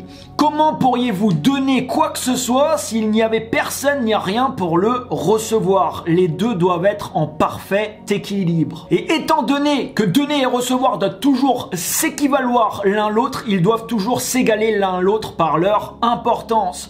Pour empirer les choses, si vous n'êtes pas disposé à recevoir pleinement, vous enseignez à l'univers de ne rien vous donner. Le principe est simple, si vous n'êtes pas disposé à recevoir votre part, elle ira à quelqu'un d'autre. C'est d'ailleurs, il dit, une des raisons pour lesquelles les riches s'enrichissent et les pauvres s'appauvrissent. Les riches travaillent dur et croient qu'il convient parfaitement pour eux de bien se faire récompenser pour leur effort et la valeur qu'ils peuvent apporter aux autres. Les pauvres travaillent dur, mais parce qu'ils ne s'en sentent pas dignes, ils croient qu'il ne convient pas pour eux de bien se faire récompenser pour leur effort et la valeur qu'ils apportent. Cette croyance, malheureusement, les amène à devenir des victimes et on peut le voir dans le domaine professionnel. Tu vois par exemple des fois beaucoup de personnes qui font exactement le même métier, quelqu'un qui va charger par exemple 300 € de l'heure pour un service qu'il va donner, à comparer de quelqu'un d'autre qui va charger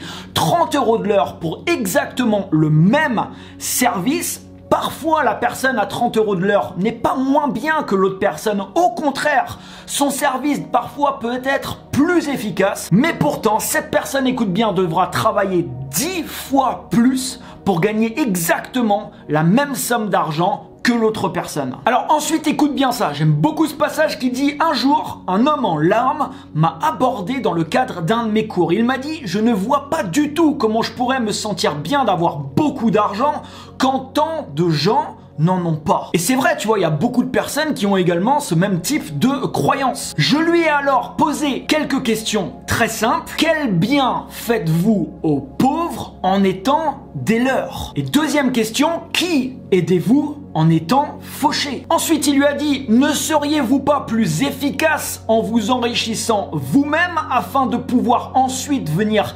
réellement en aide à d'autres personnes en position de force plutôt qu'en position de faiblesse? Et il enchaîne en disant: si vous avez ce qu'il faut pour faire beaucoup d'argent, alors faites-le. Pourquoi? Parce qu'à vrai dire, nous sommes très privilégiés de vivre dans cette société. Une société dans laquelle chaque personne est en fait riche en comparaison avec d'autres parties dans le monde. Et c'est vrai que quand tu sors un petit peu des frontières et que tu commences à visiter ou à voyager dans différents pays, bah c'est là généralement que tu te rends compte parfois du privilège qu'on peut avoir. Et beaucoup de gens, tu vois, qui se plaignent dans des pays comme la France ou d'autres pays de ce type-là, si ces personnes sortiraient un petit peu des frontières parfois et iraient voir ce qui peut se passer à côté, parfois ils seraient vraiment contents de revenir là où ils sont. Il dit: il y a beaucoup de parties du monde où énormément de personnes n'ont pas la possibilité de faire beaucoup d'argent, ou alors voilà, leurs possibilités sont extrêmement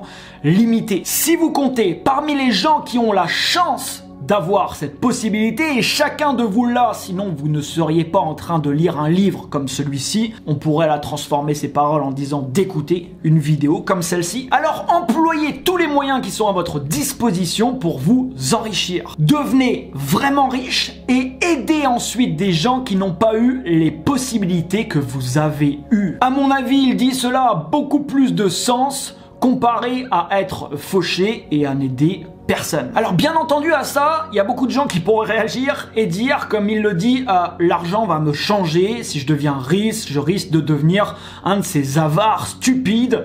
Premièrement, les seules personnes qui disent une telle chose sont pauvres ou fauchés. Ce n'est rien de plus qu'un moyen pour eux de justifier leur échec ou leur manque de résultats. Il dit ensuite quelque chose de très intéressant: l'argent vous rendra simplement plus ce que vous êtes déjà. Si vous êtes méchant, l'argent vous donnera les moyens d'être encore plus méchant. Si vous êtes gentil, l'argent vous donnera les moyens d'être plus gentil encore. Si vous êtes un imbécile, avec de l'argent, vous pourrez l'être encore plus. Si vous êtes généreux, le fait d'avoir de l'argent vous permettra simplement de l'être encore plus. L'argent finalement va décupler qui tu es vraiment. Si tu es une personne, une bonne personne, une personne qui veut le faire le bien, une personne généreuse, ça va décupler tes possibilités. Il dit ensuite, lorsque vous aurez accru votre capacité de recevoir, vous recevrez. De même, lorsque vous serez vraiment ouvert à recevoir, le reste de votre vie s'ouvrira. Non seulement vous recevrez plus d'argent, mais encore vous recevrez également plus d'amour, de paix, de bonheur et de satisfaction. Le fait d'être ouvert et disposé à recevoir est absolument essentiel si vous souhaitez réellement vous enrichir. Et il dit pour finir ce point-là, maintenant, la seule chose que vous devrez vous rappeler, c'est de toujours dire merci quand vous recevrez chacune de vos bénédictions. Et oui, c'est pas le tout de recevoir, il faut aussi l'apprécier et exprimer de la gratitude dans ta vie pour ce qui arrive, même sur les petites choses, parce que si tu as pas de gratitude pour les petites choses dans ta vie, il y a peu de chances également que tu exprimes de la gratitude pour les choses plus importantes. Tu peux t'exercer dès maintenant, même si tu n'as pas grand chose aujourd'hui, il y a forcément des choses sur lesquelles tu peux être reconnaissant et dire merci. On arrive au point numéro 11. Les riches pensent selon les deux, les pauvres pensent selon l'un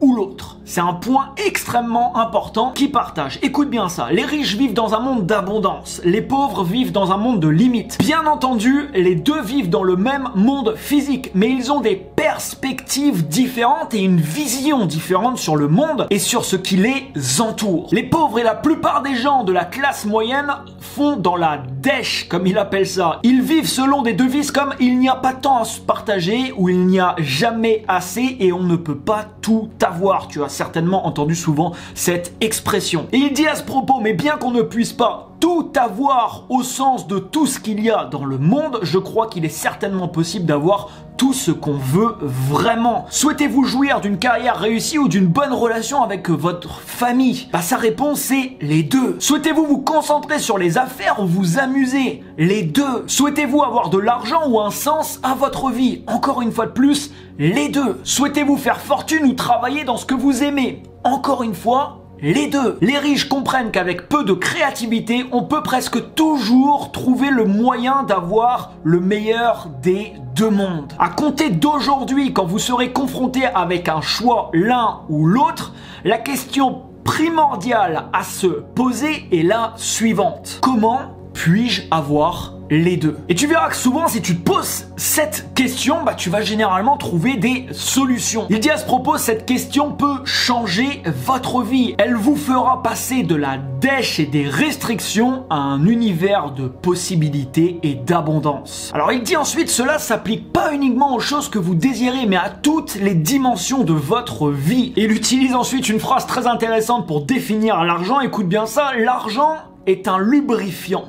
Il permet de glisser au travers de la vie plutôt que d'avoir à se frayer un chemin. Il continue ensuite en disant l'argent apporte la liberté de s'acheter ce qu'on veut et la liberté de faire ce qu'on veut de son temps. L'argent permet de jouir de ce qu'il y a de mieux dans la vie et donne l'occasion d'aider d'autres personnes à obtenir également le nécessaire dans leur vie. Par-dessus tout, le fait d'avoir de l'argent permet de ne pas gaspiller son énergie à se soucier du manque d'argent. Puis il dit, le bonheur, bien entendu, est également important. Ici encore, voilà où les pauvres ou les gens de la classe moyenne n'ont pas les idées à la bonne place. Beaucoup de gens croient que l'argent et le bonheur sont mutuellement exclusifs, qu'on peut être riche ou heureux. Encore une fois, il ne s'agit que d'une mauvaise programmation. Et malheureusement, si tu as cette programmation, soit tu seras malheureux dans ta vie si tu as de l'argent, soit si tu es heureux, tu ne pourras pas avoir d'argent parce que tu n'auras pas envie de perdre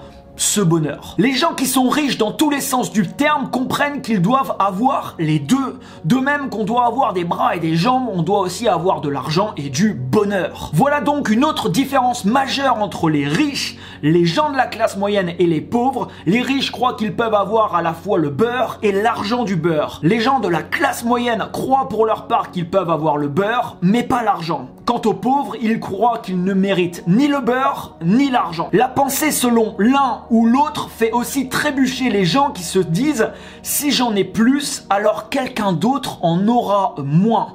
Ici encore, il ne s'agit que d'une programmation ancrée dans la peur et qui va à l'encontre finalement du but recherché. La notion selon laquelle les gens fortunés du monde possèdent et retiennent en quelque sorte tout l'argent et qui fait qu'il n'en reste pas assez pour les autres est complètement absurde. Il dit à ce propos, si je peux servir d'exemple en quoi que ce soit, je dirais que c'est possible d'être quelqu'un de gentil, d'aimant, de bienveillant, de généreux et de spirituel et d'être drôlement riche. Il enchaîne en disant, je vous encourage fermement à abandonner le mythe selon lequel l'argent est répréhensible en quoi que ce soit ou que vous serez moins bon ou moins pur si vous êtes fortuné. Cette croyance n'est que foutaise et si vous continuez à la gober, vous vous rendrez malade et serez fauché. Être gentil, généreux et aimant n'a rien à voir avec ce qui se trouve ou ne se trouve pas dans votre portefeuille. Ces qualités viennent de ce qui se trouve dans votre cœur, pas sur votre compte en banque. Être pur et spirituel n'a rien à voir également avec ce qu'il y a sur votre compte. Ces qualités viennent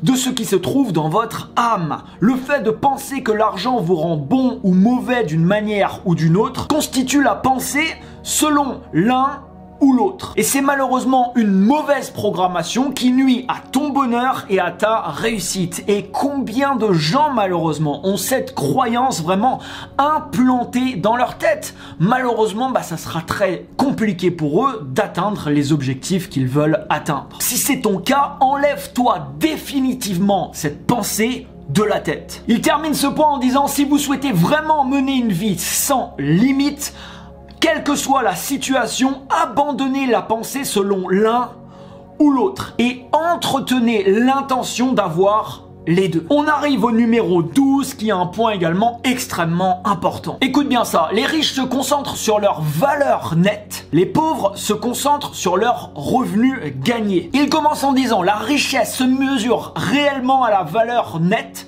et non au revenu gagné. Cela a toujours été le cas et le sera toujours. La valeur nette est la valeur financière de tout ce qu'on possède. Pour déterminer votre valeur nette, calculez la valeur de tout ce que vous possédez, y compris vos liquidités, vos investissements en actions, la valeur de vos biens immobiliers si vous en avez, la valeur de votre entreprise si vous en avez une, la valeur de votre résidence principale. Puis au montant que tu vas trouver, tu peux soustraire tout ce que tu dois comme argent. Votre valeur nette détermine en définitive votre richesse, car si nécessaire, ce que vous possédez peut se transformer finalement en liquidité. Il est également primordial de faire des économies, comme on l'a vu d'ailleurs auparavant. Faire des économies n'a rien à voir avec l'argent que tu gagnes aujourd'hui. Faire des économies, c'est une habitude que tu peux entretenir dès maintenant, peu importe l'argent que tu gagnes. On peut faire un tas d'argent, mais si on dépense plus que ce qu'on ne gagne, malheureusement, ça sera très difficile de s'enrichir. Beaucoup de gens ont un plan financier intérieur qui est réglé sur la dépense. Tout l'argent qu'ils ont, ils le dépensent. Ils préfèrent la satisfaction immédiate à l'équilibre à long terme. Combien de personnes ont des fois des salaires qui sont très hauts et sont aujourd'hui fauchés?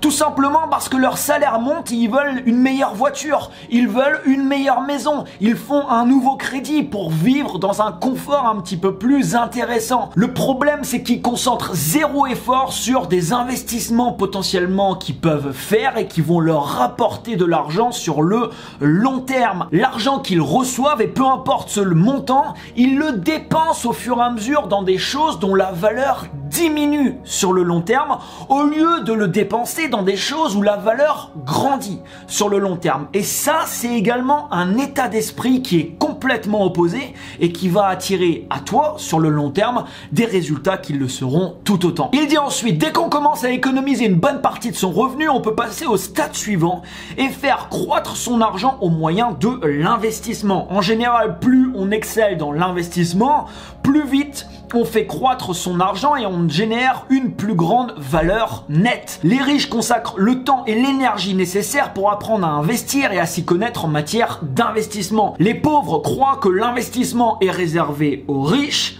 alors ils n'apprennent jamais à investir et restent malheureusement fauchés. Je connais personnellement des gens qui ont un salaire tout à fait normal, qui ont appris à investir, qui possèdent aujourd'hui de nombreux biens immobiliers au fur et à mesure qu'ils ont pu acheter en utilisant de l'argent qui n'était pas le leur, à savoir l'argent de la banque, parce que c'est des choses qu'ils avaient appris et grâce justement au temps et l'énergie qu'ils ont mis là-dedans pour apprendre ces choses, ça leur permet tout simplement de s'enrichir sur le long terme alors qu'ils ne gagnent pas forcément un revenu, tu vois, très important. En général, pour la majorité des gens, à mesure que le revenu augmente, les dépenses augmentent également. Voilà pourquoi le revenu à lui seul ne peut jamais conduire à la fortune.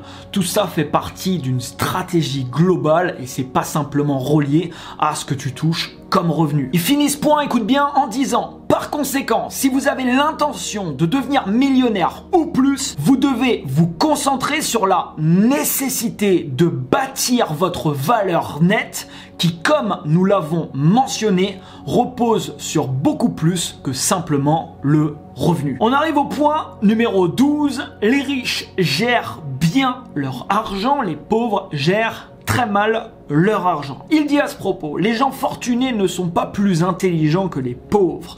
C'est simplement qu'ils ont adopté des habitudes financières différentes et surtout plus bénéfiques. Comme nous l'avons mentionné dans la première partie de ce livre, ces habitudes sont principalement fondées sur notre conditionnement passé. Et oui, si tu gères pas correctement ton argent aujourd'hui, c'est probablement que tu as été finalement conditionné dans cette voie. Il dit ensuite: il y a également de fortes chances qu'on ne sache pas tout simplement comment gérer son argent, puisque c'est pas forcément des choses qu'on t'a enseignées ou que tu as appris par exemple à l'école. Il partage ensuite la plus grande différence qui existe entre la réussite financière et l'échec financier réside dans la manière dont on va gérer son argent. C'est simple, la maîtrise de l'argent est une question de gestion. Beaucoup de gens n'aiment pas gérer leur argent parce que premièrement, ils trouvent que cela restreint leur liberté et deuxièmement, ils disent ne pas avoir assez d'argent. En ce qui concerne la première excuse, c'est très intéressant ce qu'il partage. Il dit: il faut savoir que le fait de gérer votre argent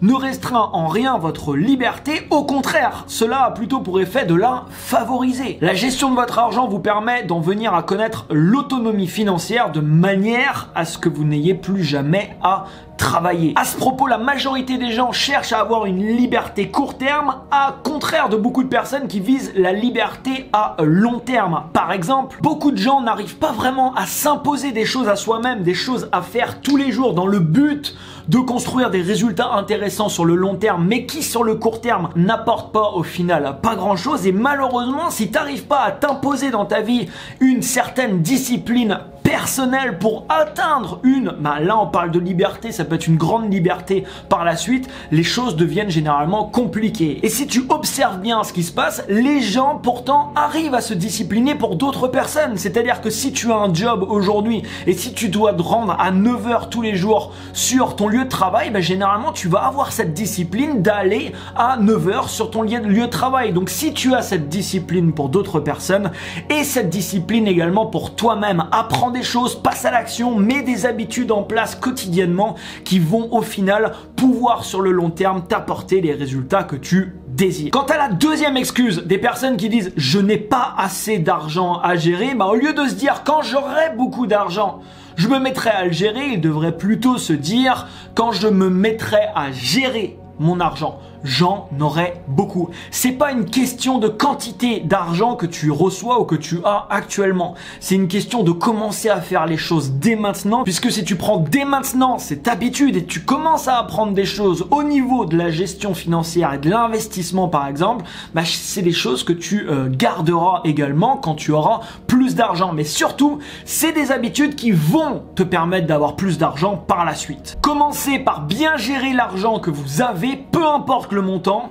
et vous aurez alors plus d'argent à gérer. Ensuite, il partage une phrase très intéressante que je t'invite à noter: tant que vous ne vous serez pas montré capable de composer avec ce que vous avez, vous n'en obtiendrez pas pas plus. Il enchaîne en disant: vous devez acquérir l'habitude et la capacité de gérer une petite quantité d'argent avant de pouvoir en obtenir une grande quantité.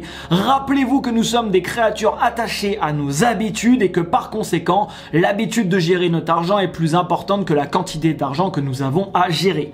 Il partage ensuite le principe de 10% et partage dans son livre que la première personne à payer, et généralement c'est pas les autres, c'est toi-même. Tu sais, quand on reçoit de l'argent, souvent on paye nos factures, on paye des autres personnes, on paye tout un tas de choses et on oublie de se payer soi-même. Ce qu'il préconise ici, c'est d'avoir un compte à part, limite un compte que tu vas même pas voir, tu vois, quand tu te connectes sur ton espace en ligne, un compte vraiment complètement à part sur lequel dès que tu reçois de l'argent, peu importe la quantité que c'est, si c'est 1 euro, 10, 1000, 10 000, 100 000, peu importe, tu prends 10% de cet argent et tu le mets directement sur ce compte. Tu commences avant toute chose à te payer toi-même. Et ce compte-là, c'est un compte d'épargne à long terme. Alors il partage également que tu peux pas faire uniquement qu'épargner parce que sinon tu vas pas vraiment, tu vois, profiter de la vie et le but c'est également de profiter. Alors tu peux prendre également un pourcentage de ce que tu reçois comme argent, mais un pourcentage que tu définis pour éviter d'exploser ce pourcentage et de tout dépenser, mais tu peux prendre un pourcentage chaque mois qui est là pour te faire plaisir. Aller par exemple dans un beau restaurant, te payer un week-end par exemple dans un, je sais pas moi, une thalasso, un spa, tu as vraiment des choses sur lesquelles tu vas te faire plaisir pour que tu aies du plaisir pendant le voyage qui t'amène vers une certaine liberté financière, puisque se restreindre de A à Z à 100%, c'est pas vraiment non plus la solution. Il dit ensuite, par contre, si vous dépensez, non seulement vous ne deviendrez jamais riche, mais encore la dimension responsable de votre être en viendra à créer une situation où les choses pour lesquelles vous dépensez votre argent ne vous procureront plus de plaisir et finiront par vous faire vous sentir coupable. La culpabilité vous poussera alors à dépenser inconsciemment de manière outrancière afin d'exprimer vos émotions. Bien que vous puissiez vous sentir temporairement mieux, vous en retournerez rapidement à la culpabilité et à la honte. Il s'agit d'un cercle vicieux et le seul moyen de l'éviter consiste à apprendre à bien gérer votre argent. Rappelez-vous que les pauvres pensent que tout est une question de revenus, ils croient devoir gagner une fortune pour devenir riche. Encore une fois, ce n'est que foutaise. Le principe se résume à ceci: soit vous contrôlez votre argent, soit c'est votre argent qui vous contrôle. Et pour contrôler votre argent, vous devez apprendre à le gérer. C'est aussi simple que ça. On arrive au dossier financier numéro 13. Les riches font travailler dur leur argent pour eux, les pauvres travaillent dur pour l'argent. Si vous êtes comme la plupart des gens, vous avez grandi en étant programmé à devoir travailler dur pour votre argent. Mais il y a peu de chances pour que vous ayez grandi en étant conditionné à croire qu'il était tout aussi important de faire en sorte que votre argent travaille dur pour vous. Il ne fait aucun doute qu'il est important de travailler dur, mais le simple fait de travailler dur ne vous rendra jamais riche. Comment peut-on le savoir? C'est simple, il n'y a qu'à observer ce qui se passe dans le monde. Il y a des gens qui travaillent très très dur, qui font des dizaines d'heures par jour pour des salaires d'ailleurs de misère, et c'est rarement des gens généralement qui vont s'enrichir. Il y a beaucoup de travail qui sont très très durs et qui payent très très mal. Personnellement, je travaillais dans des poulaillers avant en Bretagne. Le travail qu'on faisait était très très dur, très pénible, et je gagnais 1200, 1300 euros par mois. À côté de ça, il y avait des gens qui en faisaient beaucoup moins, en tout cas qui travaillaient beaucoup moins dur et qui gagnaient beaucoup plus que moi. Et par contre, si tu vas faire un tour dans des clubs de golf un petit peu huppés où tu peux croiser des entrepreneurs, des investisseurs, tout un tas de personnes, tu peux croiser des gens qui passent plusieurs jours complètes dans la semaine ou dans le mois dans ce type de club, qui ont pas l'air de faire énormément de choses et pourtant qui ont des revenus qui sont extrêmement importants. Pourquoi? Parce que pendant qu'ils sont en train de jouer au golf, ces personnes-là ont différents systèmes en place qui travaillent pour eux et qui leur rapportent de l'argent, même s'ils sont pas en train de travailler. Et ça fait une grosse différence. Il dit à ce propos, les riches peuvent se permettre de passer leur journée à s'amuser et à se détendre parce qu'ils travaillent de manière intelligente. Travailler dur ou travailler intelligemment, c'est deux choses complètement différentes. Il enchaîne en disant, ils comprennent l'effet de levier et ils s'en servent. Oui, l'expérience m'a appris qu'on doit travailler dur pour son argent, et en effet, si demain tu démarres un projet, peu importe le projet, bah il va falloir travailler dur, tu vois, pour que ce projet démarre. Mais il dit dans le cas des riches, cette situation n'est que temporaire. Dans le cas des pauvres, cette situation est permanente. Les riches comprennent qu'ils doivent travailler dur jusqu'à ce que leur argent travaille suffisamment dur pour prendre la relève. Ils comprennent que plus leur argent travaillera, moins ils devront travailler. Ils partagent ensuite ma définition de l'autonomie financière est simple, c'est la capacité de mener le train de vie qu'on souhaite mener sans avoir à travailler ou à compter sur qui que ce soit pour avoir de l'argent.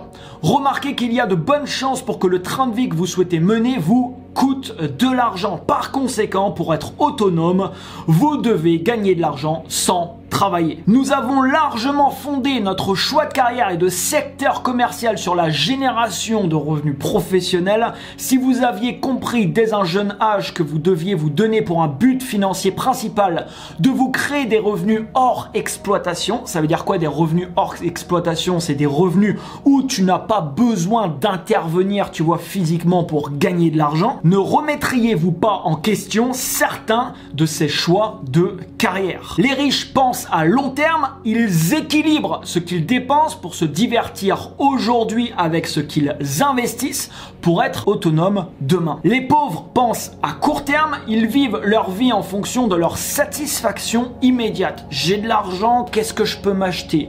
Je voudrais une plus grosse voiture, j'ai un petit peu plus d'argent, ok, je fais un crédit pour l'obtenir. Sauf que ça, c'est un cercle vicieux où tu fais que d'acheter des passifs. Ce qu'on appelle des passifs, c'est quoi? C'est quelque chose qui amène pas d'argent dans ton portefeuille. Alors que la majorité des gens qui s'enrichissent sur le long terme, qu'est-ce qu'ils achètent en priorité? Ils achètent des actifs. Un actif, c'est quoi? C'est quelque chose qui met de l'argent dans ton portefeuille. Et c'est complètement différent. Alors bien sûr, les gens qui ont beaucoup d'argent achètent aussi des passifs. Mais ils achètent des passifs grâce aux fruits de leurs actifs. Ce qui est complètement différent. Et surtout, ils ne s'endettent pas généralement pour acheter des passifs. Le long terme versus le court terme. Les pauvres travaillent pour gagner de l'argent afin de vivre maintenant.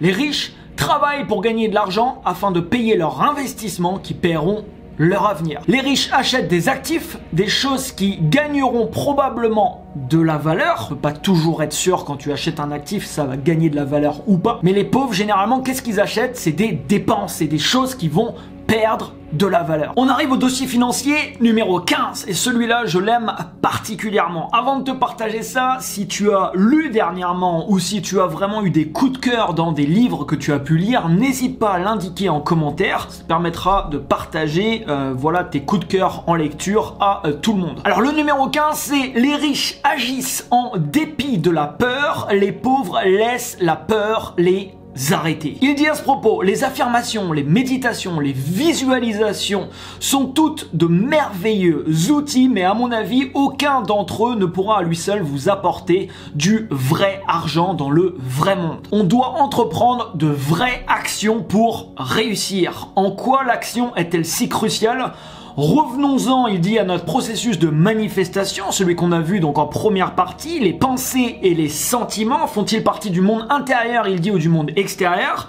Du monde intérieur. Il dit ensuite: prenons maintenant les résultats. Font-ils partie du monde intérieur ou extérieur? Les résultats font partie du monde extérieur. Cela signifie que l'action constitue tout simplement le pont entre le monde intérieur et le monde extérieur. Ainsi donc, si l'action est si importante, qu'est-ce qui nous empêche d'entreprendre les actions que nous devons entreprendre? Et ça se résume en un mot, ce mot c'est la peur. La peur, le doute et l'inquiétude font partie des plus grands obstacles non seulement à la réussite mais aussi au bonheur. Par conséquent, une des plus grandes différences qui existent entre les riches et les pauvres, c'est que les riches sont disposés à agir en dépit de la peur. Et dans ce domaine-là, il y a quelque chose que je répète souvent, c'est qu'il faut vraiment que tu vois dans ta vie la peur comme une opportunité. La peur, toutes les peurs qui se présentent à toi, c'est des opportunités d'évoluer, des opportunités de grandir. Et si tu veux obtenir aujourd'hui des résultats complètement différents à la quasi-totalité des gens, et je pense que oui, si tu es encore en train d'écouter cette vidéo, forcément, il faudra sortir de ta zone de confort, il faudra confronter à tout un tas de peurs que tu peux avoir, mais c'est indispensable pour manifester les résultats que tu veux dans ta vie. Si vous n'êtes prêt à faire que ce qui est facile à faire, la vie sera difficile. Mais si vous êtes prêt à faire ce qui est difficile à faire, la vie sera alors facile. Les riches ne fondent pas leur action sur ce qui est facile et opportun. Ce mode de vie est réservé aux pauvres et à la plupart des gens de la classe moyenne. Il dit ensuite, maintenant que nous avons abordé la question de la peur, que dire de ce qui fait éprouver de l'insécurité? En quoi est-ce si important d'agir en dépit de l'insécurité? Parce que la sécurité est ce que vous connaissez probablement actuellement.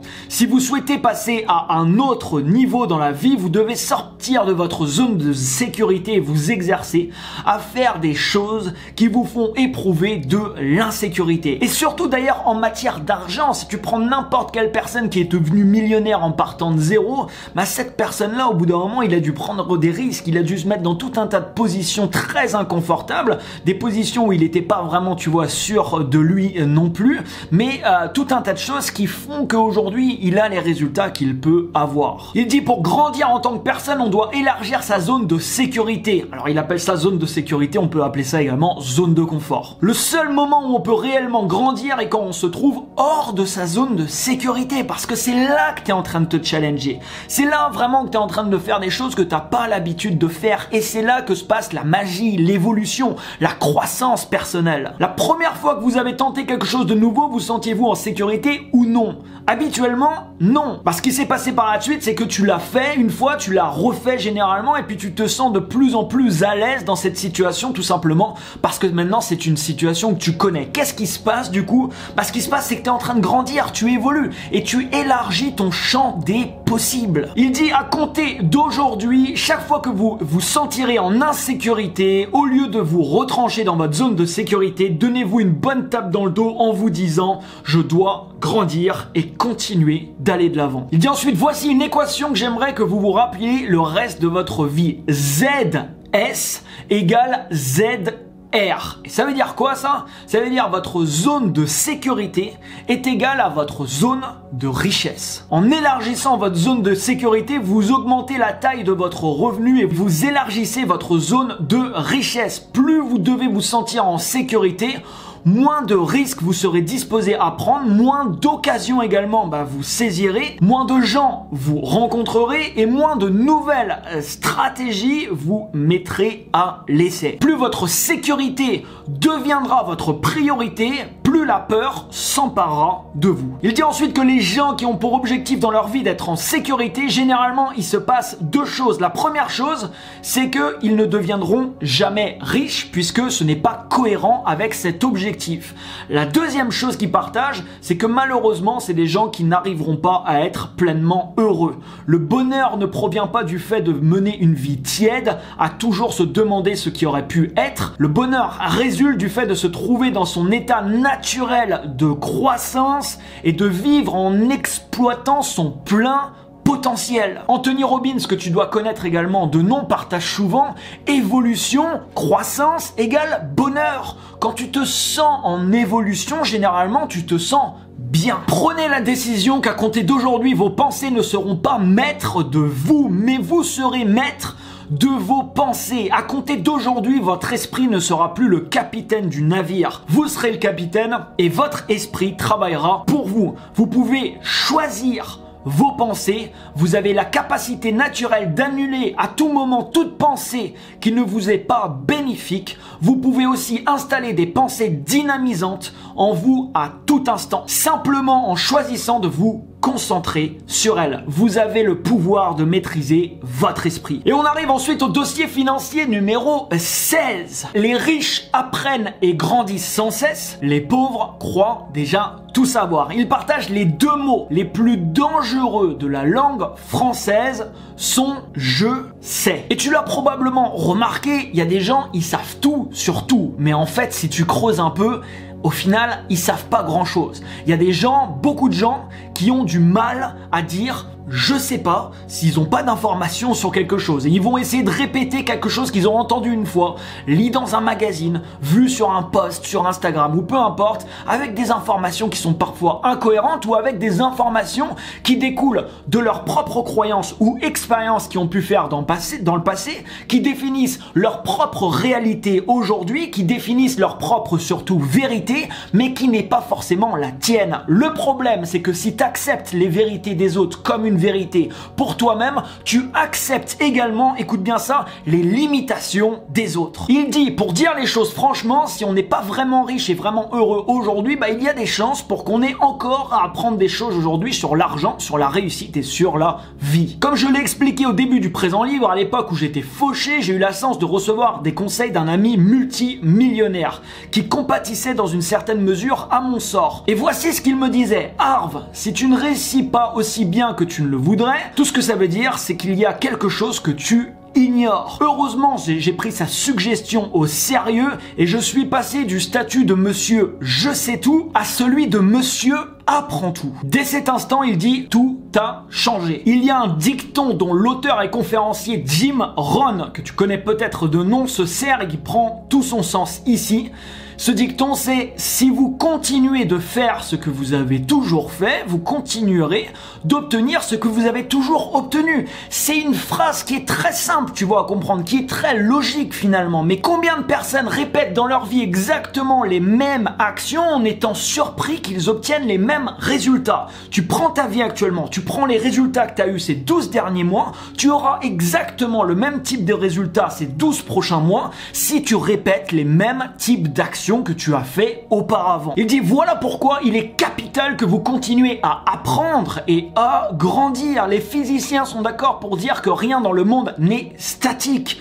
Tout ce qui est vivant ne cesse de changer. Prenons n'importe quelle plante, si une plante ne croît pas, elle est en train de mourir. Il en va de même pour les gens, comme c'est le cas de tout organisme vivant. Si vous n'êtes pas en train de grandir, vous êtes en train de mourir. Alors les deux excuses favorites souvent des gens, c'est j'ai pas le temps ou j'ai pas d'argent. Concernant j'ai pas de temps, bullshit, c'est jamais une question de temps, c'est une question toujours de priorité. Les gens qui disent je n'ai pas le temps, c'est des gens que tu trouveras généralement à passer des heures et des heures à regarder des séries, à regarder des émissions débiles, à passer du temps interminable sur les réseaux sociaux. On a tous le temps. C'est quelles sont tes priorités vraiment dans ta vie. Et concernant l'excuse, je n'ai pas d'argent, mais aujourd'hui en fait, tu as accès à toute la connaissance que tu désires. Tu peux acheter des livres à très bas prix et aujourd'hui avec des plateformes comme YouTube, il y a énormément de connaissances qui circulent et qui sont entièrement gratuites. Tu connais peut-être la célèbre citation de Benjamin Franklin qui dit: si vous trouvez que l'instruction coûte cher, essayez l'ignorance. La connaissance, c'est le pouvoir et le pouvoir, c'est la capacité d'agir. La folie se définit par le fait de répéter sans cesse les mêmes choses en s'attendant à des résultats différents, comme on le disait juste avant. Et il dit, écoutez, si ce que vous faites fonctionnait, vous seriez déjà riche et heureux si c'est votre objectif. Toute autre chose que votre esprit évoque n'est rien de plus qu'un prétexte ou une justification. La réussite est une compétence qui s'acquiert. On peut apprendre à réussir dans à peu près tout aujourd'hui. Si on veut devenir un excellent golfeur, par exemple, on peut apprendre tout simplement à y arriver. Si on veut devenir un excellent pianiste, c'est la même chose. Si on veut être heureux, c'est pareil, ça peut s'apprendre. Et si on veut devenir riche, c'est la même chose, c'est quelque chose qui s'apprend. Peu importe où on en est rendu actuellement, peu importe où on commence, ce qui compte, c'est qu'on est disposé à apprendre. Personne ne vient au monde en tant que génie financier, comme il dit. Toute personne fortunée a appris à gagner au jeu de l'argent. Et vous le pouvez également. Rappelez-vous que vous avez pour devise, s'ils le peuvent, je le peux aussi. Et je t'invite vraiment à graver cette devise dans ta mémoire. Quand tu vois quelqu'un qui a quelque chose, ne te dis pas, mais c'est lui, c'est réservé à lui, ou il est mieux, il est plus intelligent, ou ceci ou cela. Automatiquement, ce que tu dois te dire, c'est s'il a réussi à faire ça, je peux également réussir ça. Je suis pas moins intelligent que lui, je suis pas moins bon que lui. S'il a fait ça, je peux le faire. Le moyen le plus rapide, il dit, de devenir riche et de le rester consiste à travailler et à se perfectionner soi-même. L'idée consiste à se faire grandir jusqu'à devenir une personne, entre guillemets, réussie. Rappelez-vous que votre monde extérieur n'est que le reflet de votre monde intérieur. C'est pour ça que ça se passe avant toute chose à l'intérieur de toi avant que ça se manifeste à l'extérieur. Vous êtes la racine, les résultats sont les fruits. Les riches comprennent que la réussite s'obtient dans l'ordre qui suit: être, faire, avoir. Les pauvres et les gens de la classe moyenne croient que la réussite s'obtient dans l'ordre qui suit: avoir, faire, être, ce qui est deux schémas complètement différents. Les pauvres et les gens de la classe moyenne croient ceci: si j'avais beaucoup d'argent, je pourrais alors faire ce que je veux faire et je serais en mesure de réussir. Les riches comprennent une chose: si je devenais quelqu'un en mesure de réussir, je serai alors en mesure de faire ce que je dois faire pour avoir ce que je veux, y compris beaucoup d'argent. La réussite n'est pas une question de quoi, mais de qui. Et il dit ensuite: il vaut la peine de remarquer que les riches non seulement ne cessent d'apprendre, mais encore ils veillent à apprendre auprès de ceux qui se trouvent déjà là où ils veulent eux-mêmes se rendre. Une des choses qui a fait le plus de différence en ce qui me concerne, c'est le choix des personnes de qui j'ai appris des leçons. J'ai toujours veillé à apprendre des leçons auprès de vraies sommités dans leur domaine respectif. Non auprès de gens qui se disaient experts, mais auprès de ceux qui avaient des réels résultats. Et aujourd'hui, dans le monde d'Internet, là où tout le monde peut partager des conseils, le problème c'est que justement que tout le monde partage des conseils. Et quand tu te formes avec quelqu'un, vérifie les résultats de cette personne et surtout vérifie que c'est le type de résultat que tu veux obtenir. Les riches se font conseiller par des gens qui sont plus riches qu'eux-mêmes. Les pauvres se font conseiller par leurs amis qui sont aussi fauchés qu'eux. Combien de fois ça a dû t'arriver que quelqu'un te donne un conseil au niveau financier ou d'investissement, peu importe, et que cette personne est fauchée ou est à des années-lumière des résultats que tu désires? Alors ça veut pas dire que tous ces conseils sont bons à mettre à la poubelle, mais si cette personne avait vraiment toutes les clés en sa possession, il aurait probablement pas les résultats qu'il a maintenant. Et il dit à ce propos: c'est complètement absurde. Si vous deviez escalader demain le mont Everest, engageriez-vous un guide qui n'aurait jamais atteint le sommet auparavant, ou serait-il plus avisé de trouver quelqu'un qui se serait déjà rendu jusqu'au sommet à plusieurs reprises et saurait du coup exactement comment y parvenir? Et voilà donc comment il finit sur les 16 dossiers financiers qu'on a pu voir ensemble. Alors tu l'as vu, on a vu énormément de choses, et avant que tu quittes cette vidéo, je veux que tu m'écrives dans les commentaires qu'est-ce qui t'a le plus frappé, qu'est-ce qui t'a le plus marqué, quelles sont les choses potentiellement que tu as marquées, est-ce que tu as pris des décisions? L'important, tu vois une vidéo comme ça, c'est génial, t'apprends beaucoup de choses, mais quelles sont les décisions que tu vas prendre? N'hésite pas à m'écrire ça également en commentaire. Si tu n'as pas encore mis un pouce sous la vidéo, je t'invite à le faire. Ce type de vidéo nous demande énormément de temps et de travail, donc un petit pouce ça ferait vraiment plaisir. Si tu veux juste nous écrire un petit merci également dans les commentaires, ça fait également plaisir. Alors j'ai également deux petites choses importantes à te dire. La première, je viens de sortir donc mon nouveau roman qui s'appelle Il suffit d'une décision pour changer de vie. Mon premier roman était un best-seller vendu à plus de 40 000 exemplaires. J'ai commencé à recevoir des retours juste incroyables également pour ce deuxième roman. Si tu veux continuer à évoluer et progresser, je pense vraiment que cette histoire peut t'apporter tout un tas de choses positives dans ta vie. Donc ça s'appelle Il suffit d'une décision pour changer de vie. C'est disponible dans toutes les librairies. La deuxième chose que je veux dire, c'est que si tu es entrepreneur aujourd'hui ou que tu prévois de le devenir, j'ai une plateforme qui s'appelle vitedingue.com sur lequel on négocie pour toi des super offres pour obtenir des outils et des logiciels dont tu as besoin pour gérer ton activité en ligne. Et également sur vitedingue.com, tu découvriras tout un tas de formations que tu peux consommer et qui peuvent t'aider à atteindre des résultats spécifiques. Et en complément de cette vidéo, je t'invite à regarder la vidéo qui s'affiche juste sur le côté, qui est une vidéo qui s'appelle « Je suis millionnaire devant la glace » où je t'explique comment j'ai utilisé les affirmations positives pour me reprogrammer également personnellement, donc intérieurement. Je t'invite vraiment à regarder cette vidéo si tu ne l'as pas encore visionnée. Déchire-toi et surtout abonne-toi à cette chaîne YouTube si ce n'est pas encore fait pour recevoir la suite. À très bientôt, ciao ciao.